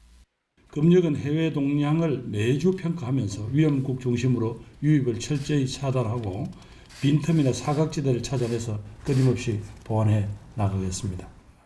진단검사는 감염 가능성이 높은 경우부터 우선순위를 부여합니다. 현재는 증상이 없어도 PCR 검사를 받을 수 있지만 검사 수요가 폭증하면 유증상자와 밀접 접촉자들이 우선 PCR 검사를 받고 무증상자는 자가검사 키트를 활용해 검사 속도를 높이기로 했습니다. 지금 75만 정도의 PCR 검사를 할 수가 있지만 만약에 더 감염이 확산이 되고 하게 되면 이것이 그 PCR로는 안 될 경우에는 신속 항원 검사, 자가검사 키트도 그 보완적으로 하겠다는. 역학조사는 요양병원과 요양시설 등 확산 위험이 큰 곳과 고령자와 기저질환자 위주로 역량을 집중합니다. 감염 경로를 일일이 추적할 수 없는 사례가 늘어날 가능성이 커지기 때문입니다. 무증상과 경증 환자가 늘어날 것에 대한 준비도 서두릅니다. 이를 위해 다음 달까지 총 2만 4,700여 병상을 확보하고 방역에 꼭 필요한 인력을 보호할 대책도 마련할 계획입니다. 이런 가운데 다음 주 미국 화이자사의 먹는 치료제 팍스로비드가 국내에 들어옵니다. 정부는 구체적인 투약 대상과 공급 기관 등 세부 기준을 다음 주 중 발표할 계획입니다. KBS 뉴스 석혜원입니다. 평택 신축 공사장에서 숨진 소방관들을 추모하는 발길이 계속 이어졌습니다. 순직 소방관들의 합동 연결식은 오늘 오전에 거행됩니다. 임명규 기자입니다. 순직 소방관들의 빈소에는 동료들의 발길이 이어졌습니다. 화재 현장에 같이 진입했다 간신히 탈출한 동료 소방관 2명도 빈소를 찾았습니다. 동료 소방관들은 슬픔을 감추지 못하며 마지막 인사를 건넸습니다. 특히 소방관들은 고인들이 책임감 강하고 솔선수범했던 동료로 기억하고 있었습니다. 올해로 소방관으로 근무한 지 7년 차가 된 고 박수동 소방장은 결혼을 석 달 앞둔 사실이 알려지며 안타까움을 더했습니다. 특전사 출신이자 임용한 지 9달밖에 되지 않은 고 조우찬 소방교는 평소 활달한 성격으로 새내기지만 남다른 열정을 보였다고 동료들은 말했습니다. 두 자녀를 둔 가장인 고 이형석 소방경은 팀장으로서 위험한 현장마다 앞서는 든든한 선배였다고 지인들은 전했습니다. 50년 같이 움직이니까 느린 친구들 있으면 제 뒤에서 잘 안 쳐지게. 저는 안타깝습니다. 우리 승무원 3명 이런 때나 했을 때 항상 함께하는 거 같아요. 동료들 잃으니까 마음이. 유영민 대통령 비서실장과 전해철 행정안전부 장관 등도 빈소를 찾아 조문했습니다. 정치권에선 그젯밤 국민의힘 윤석열 후보에 이어 어제는 민주당 이재명 후보와 정의당 심상정 후보가 잇따라 빈소를 찾아 애도의 뜻을 전했습니다. 순직 소방관들의 합동 연결식은 오늘 오전 9시 30분에 경기도청장으로 치러지게 됩니다. 연결식장은 평택 이충문화센터로 정해졌습니다. 앞서 경기도는 순직한 소방관 3명을 1계급 특진하고 옥조 근정훈장을 추서했다고 밝혔습니다. KBS 뉴스 임명규입니다. 한편 이번 평택 물류창고 신축 공사장 화재 사고와 관련해서 경찰이 시공사와 감리회사 등을 압수수색했습니다. 이 공사장은 2020년도에도 붕괴 사고로 사망자가 발생했었는데 당시 정부 조사에서 안전관리와 감리 등의 구조적인 문제가 지적되기도 했습니다. 김용덕 기자입니다. 수사관들이 불이 났던 평택 공사장 시공사를 압수수색합니다. 수사관 40여 명이 투입됐는데 대상만 시공사와 감리사, 협력업체 등 6개 업체 12곳에 이릅니다. 소방관 3명이 숨진 지 하루 만에 이루어진 전격적인 압수수색입니다. 해당 공사장은 이미 2020년 12월 진입로 붕괴 사고로 사망자가 발생한 곳으로 과거 수사를 경험으로 이번에 신속한 강제 수사 돌입이 가능했던 것으로 분석됩니다. 해당 공사를 추진하는 관련 회사들의 문제점은 이미 과거에도 지적됐습니다. 2020년 사고 당시 국토교통부가 작성한 사고조사 보고서입니다. 원래 시공사가 공사를 하면 이를 감독할 위치에 있는 감리사는 절차마다 점검을 해야 하지만 시공사와 감리사의 편의가 일치해 한꺼번에 검사하는 등 안전 문제점을 노출했다고 적시돼 있습니다. 특히 발주회사의 실제 투자자와 시공사가 동일인 관계로 감리사가 건설사 통제 아래에 있는 구조적 문제점이 지적되기도 했습니다. 무리한 공기 단축 가능성도 제기되고 있습니다. 정장선 평택시장은 겨울 야간 공사는 안 하는 것이 관행이라며 공기 단축을 위해 무리한 공사를 했을 수 있다는 합리적 의심이 든다고 말했습니다. 실제 해당 현장은 2020년 사고 당시 한 달간 공사가 멈췄지만 시공사는 이후 공사 재개 뒤에도 기한을 연장하지 않았습니다. 시공사 측은 각종 의혹에 대한 답변을 거부했습니다. 그때 야간 작업을 하다가 그 사고가 났잖아요. 제가 답변 드리기에는 왜냐면 저는 공사 직원입니다. 저희 공사 쪽과 관련되어 있는 하나가 아니죠. 한편 해당 시공사는 붕괴 사고 이외에도 복수의 공사 현장 사망 사고로 2020년 중대재해 발생 사업장에 이름을 올리기도 했습니다. KBS 뉴스 김영덕입니다. 지난해 쿠팡물류센터 화재로 소방관 1명이 순직한 지 6개월 만에 비슷한 사고로 소방관 3명이 목숨을 잃었습니다. 이렇게 반복되고 있는 소방관 희생을 막을 수 있는 대안은 없는 것인지 박영민 기자가 취재했습니다. 최근 10년 동안 현장에서 화재 진압, 구조 활동을 벌이다 순직한 소방대원은 47명으로 한 해 평균 4명 정도가 희생되고 있습니다. 지난해 6월에는 쿠팡 물류센터 화재 현장에서 김동식 구조대장이 순직했는데요. 국립소방연구원이 이 사고를 분석해 반복되는 소방관 희생을 막기 위한 개선 방안을 내놨습니다. 지휘관 자격 인증제와 훈련시설 확대, 출동대원 관리팀 운영, 그리고 안전점검관 운영기준 정립 등 4가지입니다. 평소 교육훈련을 강화하고 소방대원들의 안전관리 임무를 수행할 별도의 팀을 두겠다는 겁니다. 이 현장 안전점검관은 현재 7년에서 10년차 소방관을 선발해 일선 소방서 출동팀마다 1명씩 배치된 상태인데요. 하지만 점검관만 있고 이 현장 출동대원을 관리할 전담팀은 아직 예산과 인력 부족으로 꾸려지지 못했습니다. 소방노조는 인명사고를 막을 대안으로 소방관의 안전을 최우선으로 하는 화재 진압 매뉴얼 개정과 로봇 도입 등을 제시했는데요. 특히 로봇은 인명피해를 줄일 수 있는 가장 좋은 수단으로 거론됩니다. 하지만 기술 개발은 아직 걸음마 단계인데다 변수가 많은 화재 현장에서 사용 범위가 제한적일 것이란 분석도 있습니다. 드론 역시 주파수 등의 문제로 실외에서만 제한적으로 사용 중입니다. 결국 소방관이 직접 화재 진압, 구조 활동을 할 수밖에 없다는 건데 안전 담당 인력을 확충하고 첨단 훈련 교육도 강화할 재정적, 제도적인 뒷받침이 필요하다고 전문가들은 조언합니다. KBS 뉴스 박영민입니다. 연초부터 유혈 시위 사태가 벌어진 카자흐스탄의 토카예프 대통령은 모든 지역에서 헌법 질서가 대부분 회복됐다고 주장했습니다. 또 법 집행기관과 군에 경고 없는 조준 사격을 명령했다고 밝혔습니다. 모스크바에서 김준호 특파원이 보도합니다. 토카예프 카자흐스탄 대통령은 현지 시간 어제 모든 지역에서 헌법 질서가 대부분 회복됐다고 주장했습니다. 이어 테러리스트들의 파괴 활동이 계속되고 있다며 경고 없는 조준 사격을 명령했다고 밝혔습니다. Правоохранительным органам и армии мною дан приказ открывать огонь на поражение без предупреждения. 카자흐스탄 당국은 액화 석유가스 LPG 가격 인상으로 촉발된 이번 시위와 관련해 무장 범죄자 26명이 사살됐고 보안 요원도 18명이 사망했다고 밝혔습니다. 또 1,000명 이상이 다치고 3,000명 이상이 체포됐다고 덧붙였습니다. 토카예프 대통령은 이어 평화로운 해결을 위한 협상을 촉구하는 해외의 요청들이 있었다고 소개한 뒤 범죄자들과는 협상이 있을 수 없다며 이를 일축했습니다. 아울러 지원 요청에 신속하게 응해준 푸틴 러시아 대통령에 대해 특별한 감사의 뜻을 표한다고 말했습니다. 옛 소련 6개국 안보 협력체인 집단안보조약기구 CSTO는 토카예프 대통령의 요청에 따라 그제 집단평화유지군을 카자흐스탄에 파병했습니다. 카자흐스탄 대통령 행정실은 테러리스트 소탕작전은 카자흐 군경이 담당하고 평화유지군은 주요 시설 경비 업무만 수행할 것이라고 밝혔습니다. 미국 등 서방 측은 모든 당사자들의 자제를 촉구하는 가운데 외국 군대 파병에 대해선 우려의 목소리를 냈습니다.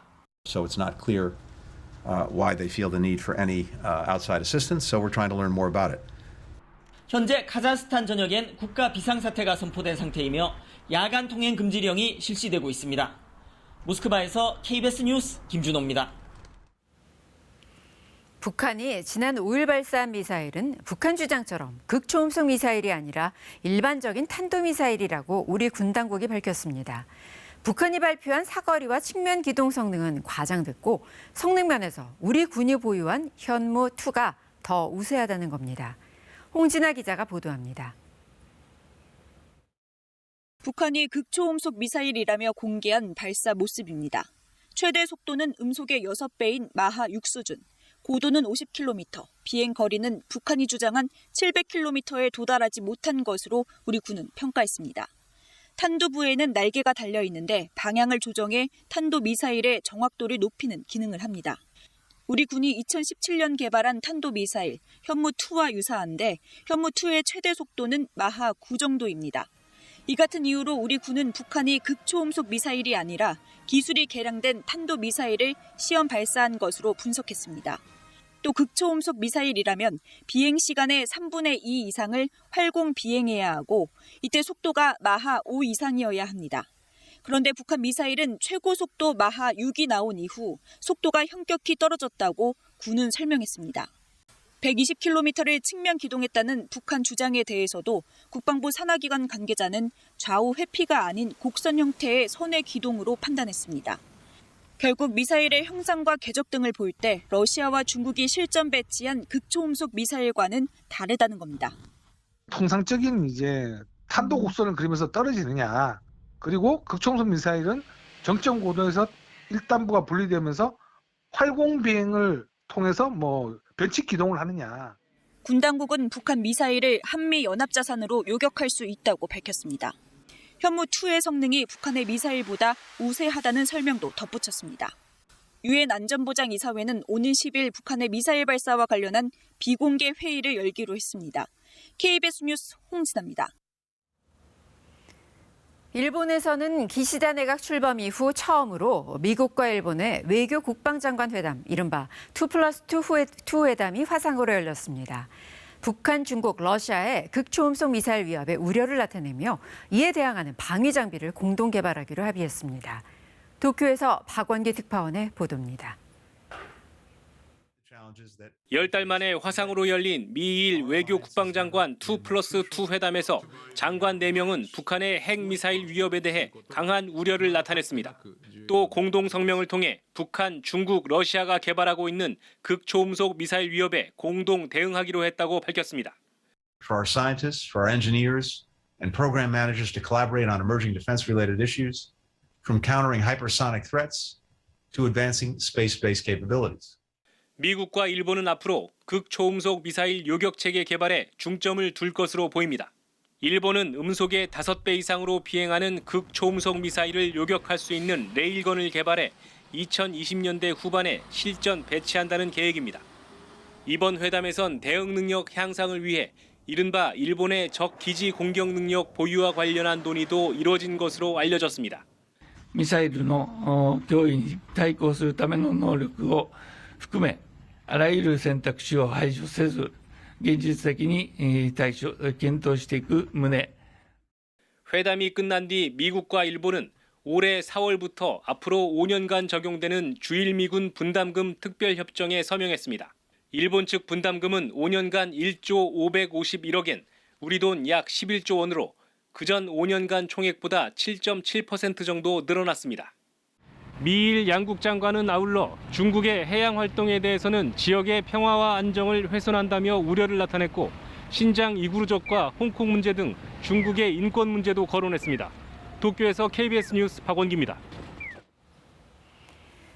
1,900억 원이 넘는 회사 돈을 빼돌린 혐의를 받는 오스템 임플란트 직원 이모 씨에게 구속영장이 청구됐습니다. 경찰은 이 씨가 주식과 금괴, 부동산 구입에 쓴 금액을 파악했지만 여전히 1,150억 원이 넘는 돈의 행방이 묘연한 상황입니다. 신지수 기자의 보도입니다. 파란 외투를 뒤집어 쓴 남성이 구급차로 옮겨집니다. 회사 돈 1,980억 원을 횡령한 혐의를 받는 오스템 임플란트 직원 이모 씨입니다. 경찰 조사를 받다 어지럼증을 호소해 병원에서 치료를 받았습니다. 윗선 만났다는 게 사실인가요? 언제 만나신 거예요? 경찰은 지난해 3월부터 8차례에 걸쳐 회사 법인 계좌에서 1,980억 원을 빼돌린 혐의로 이 씨에 대해 구속영장을 신청했습니다. 이 씨가 지난해 100억 원을 횡령했다가 다시 넣어둔 사실이 뒤늦게 확인되기도 했습니다.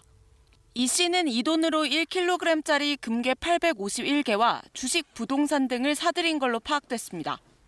경찰은 이 중 금괴 497개와 현금 4억 원을 이 씨 소유 건물에서 압수했습니다. 이 씨 계좌에 있던 250억 원 상당의 주식도 동결했습니다. 이 씨가 횡령한 돈으로 산 제주의 리조트 회원권 등 75억 원 상당의 차명 부동산도 기소 전 몰수 보전 추징을 신청할 예정입니다. 하지만 여전히 1,150억 원의 행방이 묘연한 상황입니다.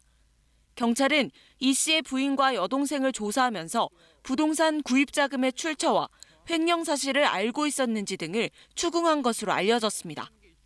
이 씨와 회사 재무팀에서 함께 일했던 직원 2명도 참고인으로 조사했습니다. 경찰은 이들이 이 씨 범행과 관련이 있는지 또 회사의 윗선이 개입했는지 파악하고 있습니다. 오스템 임플란트 측은 사내 윗선의 개입은 없었다며 회장이 관련 지시를 했다는 의혹도 전혀 사실이 아니라고 주장했습니다. 이 씨는 오늘 오후 법원에 출석해 구속영장 심사를 받습니다. 구속 여부는 저녁쯤 결정될 것으로 보입니다. KBS 뉴스 신지수입니다.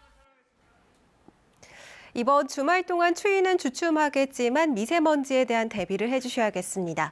오늘은 주로 서쪽 지역을 중심으로 초미세먼지 농도 나쁨에서 매우 나쁨 수준까지 치솟겠는데요. 밤사이에는 국외 미세먼지가 추가로 유입되면서 휴일인 내일은 전국이 고농도 미세먼지로 뒤덮이겠습니다. 오늘 중부지방 곳곳으로는 약한 비나 눈이 내리는 곳도 있겠습니다. 늦은 오후부터 내일 새벽까지 강원 영서와 경기, 충북 북부 지역에는 1cm 안팎의 눈이 내려 쌓이겠고요. 그 밖에 중부지방에서도 눈이 날리는 곳이 있겠습니다. 내린 눈이 얼어서 도로가 미끄러운 곳도 있겠습니다. 교통안전에 주의하셔야겠습니다. 한편 대기의 건조함은 계속되고 있는데요. 강원 영동 지역과 영남 그리고 전북 동부에는 수일제 건조주의보가 발효 중입니다. 화재가 발생하지 않도록 각별히 조심하셔야겠습니다. 오늘 전국이 고기압 가장자리에 들면서 하늘빛은 점차 흐려지겠습니다. 강원과 수도권 일부에는 한파주의보가 내려진 가운데 현재 춘천의 기온이 영하 10.9도, 서울은 영하 4.9도, 철원은 영하 11.4도까지 뚝 떨어져 있습니다. 낮 동안 일교차가 크게 벌어지며 기온도 큰 폭으로 오르겠는데요. 서울 낮 기온은 5도, 대전 7도, 대구 8도, 부산은 11도 선까지 오르며 남부지방을 중심으로 영상 10도 안팎까지 기온이 오르겠습니다. 바다의 물결은 동해 먼바다를 중심으로 최고 3.5m까지 거세게 일겠고요. 그 밖의 해상에서는 비교적 잔잔하게 일겠습니다. 휴일인 내일은 하늘에 구름이 많이 끼겠고요. 다음 주에는 다시 강추위가 찾아오겠습니다. 화요일부터 찬 공기가 밀려오며 수요일에는 서울 아침 기온 영하 10도 선까지 뚝 떨어지겠습니다. 날씨 정보였습니다. 오는 10일부터 접종 증명 음성 확인제, 이른바 방역 패스를 위반한 시설 운영자와 이용자에 대해서 과태료와 행정 처분이 내려집니다. 이런 가운데 방역 패스 처분을 정지해달라는 법정 공방도 벌어졌는데요. 김부겸 국무총리는 법원에 신속한 판단을 요청했습니다. 이승철 기자입니다. 식당과 카페 등 코로나19 전파 위험이 높은 실내 시설을 접종 완료자와 음성 확인자만 이용할 수 있게 하는 방역 패스. 오는 10일부터 방역 패스를 위반한 이용자는 적발 때마다 과태료 10만 원이 부과됩니다. 시설 운영자는 과태료와 함께 영업 정지를 받고 추가 적발 시 처분이 가중됩니다. 이 방역 패스 적용을 중지시켜달라는 집행정지 신청의 신문 기일이 법원에서 열렸습니다. 현직 의사인 조두영 교수 등은 백신 안정성이 입증되지 않았는데 접종을 강제하는 것이라고 주장했습니다. 임신부 98%가 미접종자이고 간, 신장, 폐질환 등 기저질환이 있는 사람은 백신을 맞을 수 없다며 기본권 침해가 심각하다고 밝혔습니다. 반면 보건복지부 측은 전 세계적으로 백신의 예방 효과와 중증화 방지 효과가 나타나고 있다며 방역 패스 필요성을 강조했습니다. 만약 재판부가 집행정지 신청을 인용하면 관련 본안소송 판결 때까지 방역 패스는 중단됩니다. 지난 4일 학원과 독서실, 스터디 카페에 대한 집행정지 신청은 일부 인용돼 방역 패스에서 일시 제외됐습니다. 방역 패스 관련 논란이 이어지면서 정부는 법원의 신속한 판단을 촉구했습니다. 방역 패스를 둘러싼 혼란과 갈등이 장기화되면 결국 국민들께서 피해를 입게 되십니다. 법원은 가처분에 대한 항고심이나 혹은 본안 판결을 신속히 진행해 주실 것을 요청드립니다. 학생과 시민 등 1,700여 명은 방역 패스 효력을 정지해달라며 헌법재판소에도 가처분 신청을 냈습니다. KBS 뉴스 이승철입니다. 2주일 넘게 전면 봉쇄 중인 중국 산시성 시안에서 임신부와 응급 환자가 필요한 의료 조치를 제때 받지 못해 유산하거나 숨지는 사건이 잇따라 발생하고 있습니다. 코로나 음성 확인서가 없다는 등의 이유로 병원 출입을 막무가내로 막으면서 벌어진 일인데요. 중국 시민들은 형식주의, 관료주의 때문이라고 분노하고 있습니다. 베이징 이랑 특파원입니다. 새해 첫날 한 병원 앞에 만삭의 여성이 힘없이 앉아 있습니다. 배가 아파 병원을 찾아왔지만 코로나19 음성 확인서가 필요하다며 병원에 아예 들어갈 수 없었습니다. 이 여성은 결국 길거리에서 8개월 태아를 잃었습니다. 상황이 담긴 동영상이 뒤늦게 퍼진 가운데 또 다른 임신부의 폭로가 이어졌습니다.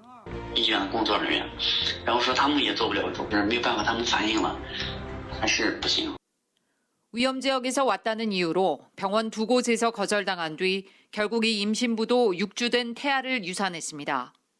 앞서 3일에는 협심증을 앓던 61살 남성이, 그보다 나흘 전에는 가슴 통증을 느낀 39살 남성이 병원을 몇 시간씩 찾아 헤매다 간신히 병원에 들어갔지만 숨졌습니다.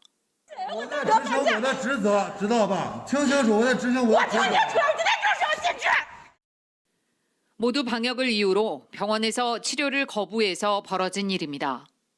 중국 시민들은 생명보다 방역이 더 중요하냐며 분노를 터뜨리고 있습니다. 特殊人群就医通道不顺畅，工作要求落不到位，表示深深的道歉。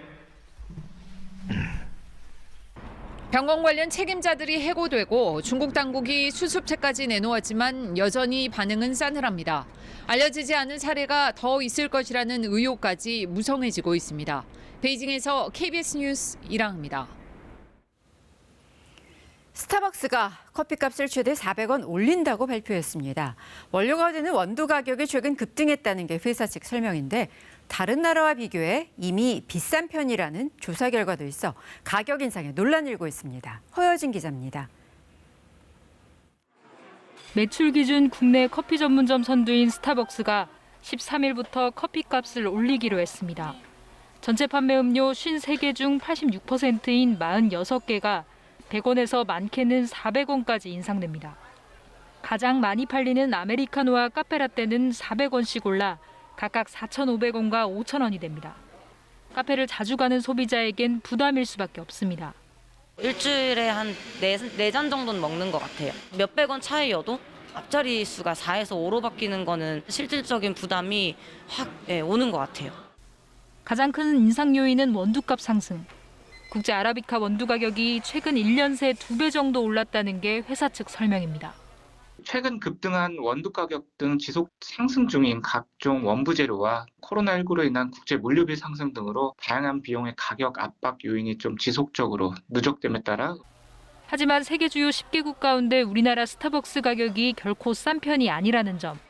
특히 커피값에서 원두가 차지하는 비중을 볼 때 인상 명분이 타당하냐는 지적이 나옵니다. 거기에서 차지하는 원재료의 비율이 그렇게 큰 것도 아닌데 사업자의 영업이 줄거나 영업을 하는 데 있어서 크게 타격을 미친다고는 볼 수 없다고 보여지거든요. 반면 이번 인상이 2014년 이후 7년여 만에 단행됐고 여기에 다른 매장들의 커피 가격도 이미 만만치 않다는 의견도 있습니다. 동서식품도 14일부터 즉석 커피 가격을 평균 7.3% 올리기로 하는 등 연초부터 먹을거리 제품 가격 인상 행렬이 이어지고 있습니다. KBS 뉴스 허효진입니다. 배달기사, 대리기사를 특수고용 노동자라고 하죠. 올해부터는 모두 고용보험에 반드시 가입을 해야 합니다. 고용보험 가입으로 노동자들의 권익은 챙겼는데 현장에선 여전히 불만의 목소리가 나오고 있습니다. 어찌된 일인지 김아른의 기자가 취재했습니다. 부산과 울산, 경남 대리운전 기사들이 가입한 한 인터넷 카페. 업체가 고용보험을 이유로 지나치게 수수료를 올렸다는 불만의 글들이 올라와 있습니다. 5천 원을 넘지 않던 수수료가 최대 10,000원까지 크게 올랐기 때문입니다. 고용보험 가입으로 실업급여와 출산 전후급여를 받을 수 있게 됐지만 기사들의 부담은 커졌습니다. 5만 원짜리 콜을 받아가지고 운행을 하게 되면 10,000원의 수수료를 떼내가는 거거든요. 100% 넘어 인상됐다고도 볼 수 있는 그런 부분이 있어요. 배달기사도 사정은 비슷합니다.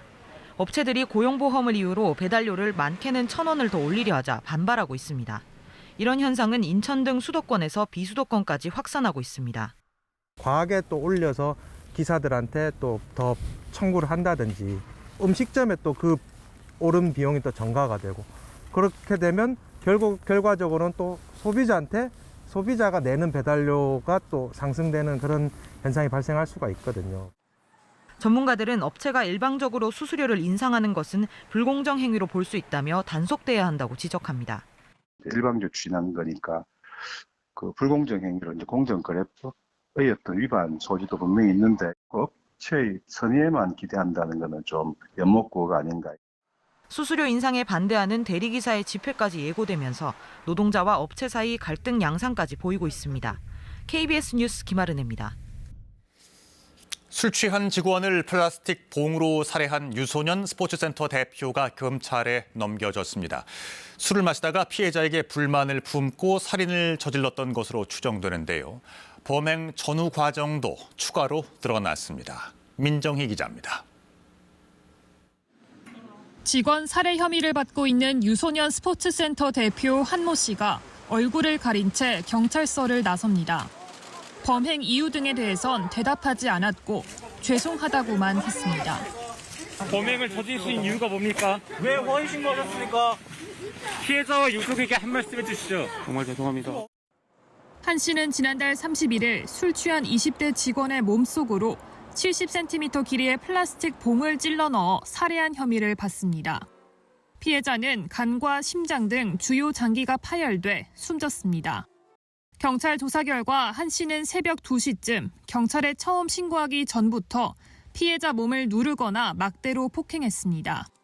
신고 이후 경찰이 도착하기 전까지는 피해자 몸속으로 플라스틱 봉을 찔러 넣었고 경찰이 오기 전 뽑아 눈에 띄지 않는 곳으로 던진 것으로 파악됐습니다. 경찰 출동 때 피해자는 하의가 벗겨진 채 누워 있었는데 경찰은 술에 취해 자고 있다는 한 씨 말을 듣고 돌아갔습니다. 제대로 맥박이 확인이 됐을지도 사실 그냥 여기 이렇게 올려놨다가 손만 댔다가 이제 덮어주고 가는데 그 시간이 길지가 않았거든요. 혹시 몸을 이렇게 한번 뒤집어 보던가요? 아니요, 없었어요. 경찰은 한 씨가 마약을 투약했는지 검사했지만 음성이 나왔습니다. 또 휴대전화 분석 결과 사전에 범행을 계획했거나 성적 도착증이 있진 않다고 판단했습니다. 경찰은 한 씨가 술을 마시다 피해자의 행동에 불만을 느껴 범행한 것으로 추정했습니다. 경찰은 범행 당일 현장에 출동한 경찰관들의 대응이 적절했는지는 조사하고 있다고 밝혔습니다. KBS 뉴스 민정입니다. 기존에 대통령이나 장관 등이 임명을 했던 공기업과 준정부기관 이사회에 노동자 대표 한 명도 선임을 하도록 하는 법안이 국회 본회의에 처리를 앞두고 있습니다. 재개는 만약 민간 영역으로 확대될 경우 주주 권리가 침해될 수 있다며 우려했고 노동계는 노사 대화가 활성화될 기회라며 환영했습니다. 박대기 기자입니다. 서울시 산하기관 직원인 변춘현 씨. 본업 외에 노동이사란 또 다른 직함도 있습니다. 직장의 최고 의결기관인 이사회에 변 씨가 노동자 대표로 참석하면서 이사회가 많이 달라졌다고 말합니다. 이사회가 그전에는 굉장히 일찍 끝났어요. 최고 대표는 안건 하나하나에 세밀하게 쳐다보고 있거든요.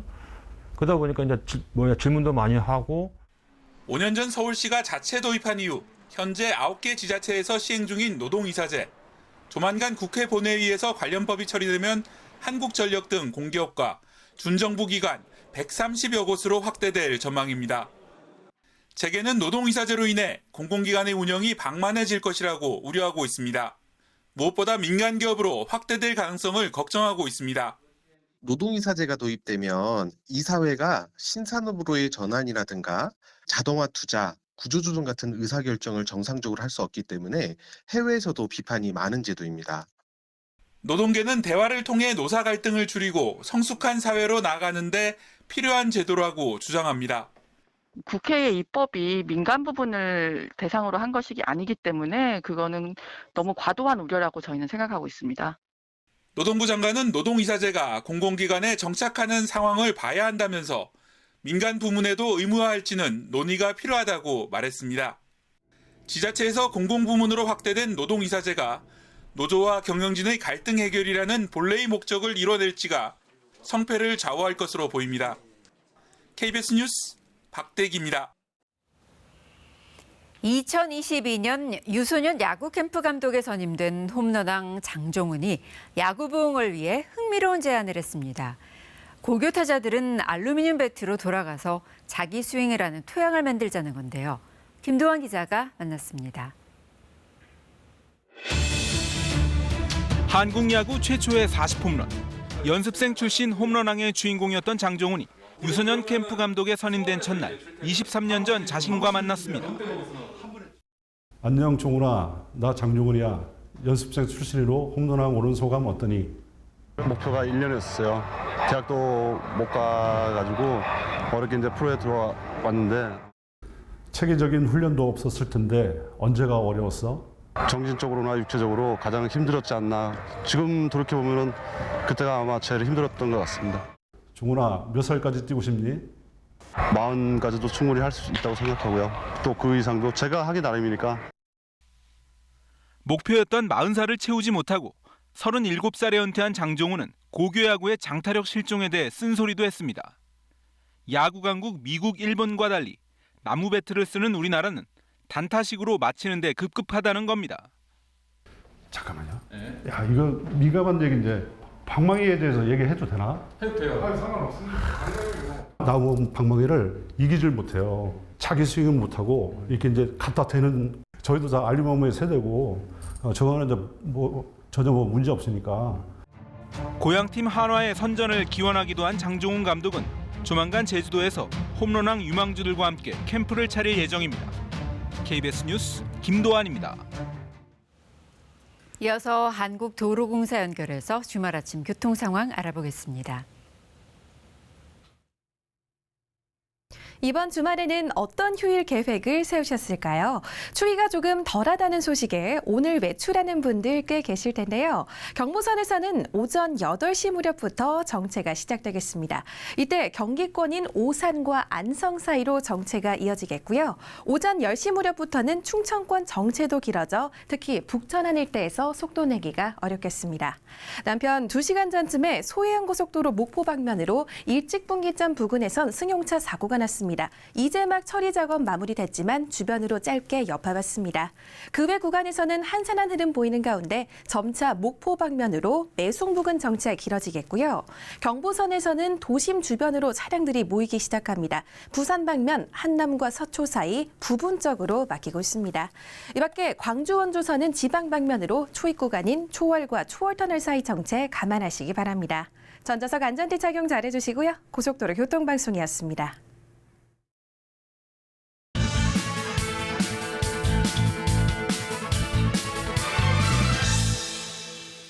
화재 진압에 나선 소방관이 목숨을 잃는 안타까운 참변이 또 일어났습니다.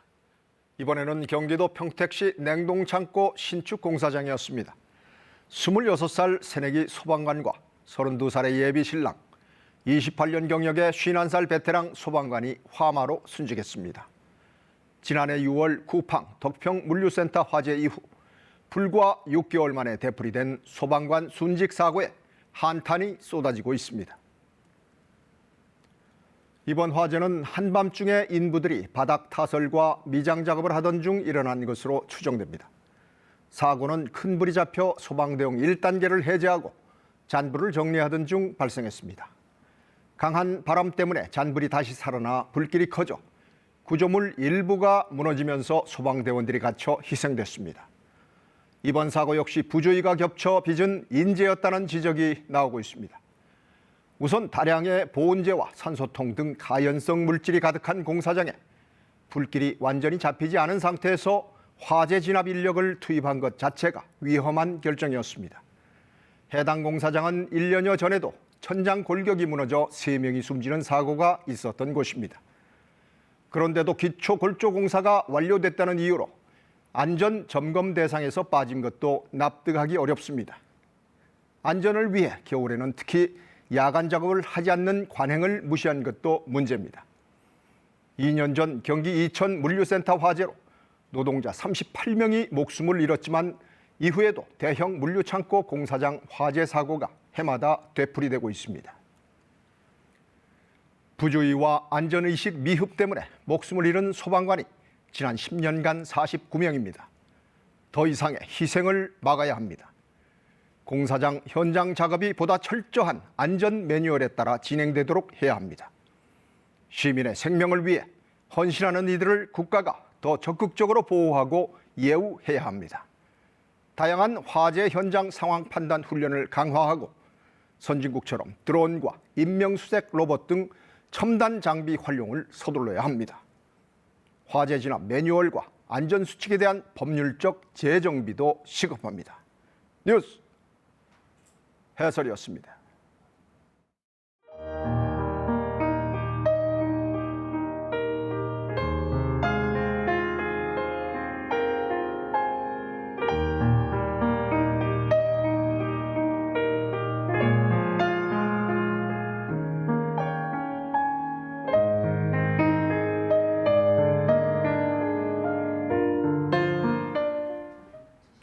이번 주말 동안 추위가 주춤한 틈을 타서 공기가 탁해지겠습니다.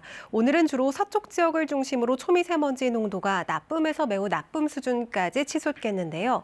밤 사이에는 국외 미세먼지가 추가로 유입되면서 휴일인 내일은 전국이 고농도 미세먼지로 뒤덮이겠습니다. 오늘 중부지방 곳곳으로는 약한 비나 눈이 지나는 곳이 있겠습니다. 늦은 오후부터 내일 새벽까지 경기와 강원 영서, 충북 북부 지역에는 1cm 안팎의 눈이 내려 쌓이겠고요. 그 밖에 중부 곳곳으로도 눈이 날리는 곳이 있겠습니다. 도로가 미끄러운 곳이 많을 것으로 보여서 교통 안전에 주의하셔야겠습니다. 한편 내린 눈의 양이 적어서 대기의 건조함은 해소되지 못하겠는데요. 영동과 영남 지역에는 건조특보가 계속되고 있습니다. 화재 사고에도 조심하시기 바랍니다. 날씨 정보였습니다. 토요일 아침 KBS 뉴스광장 마칩니다. 안전하고 즐거운 주말 보내시기 바랍니다. 고맙습니다.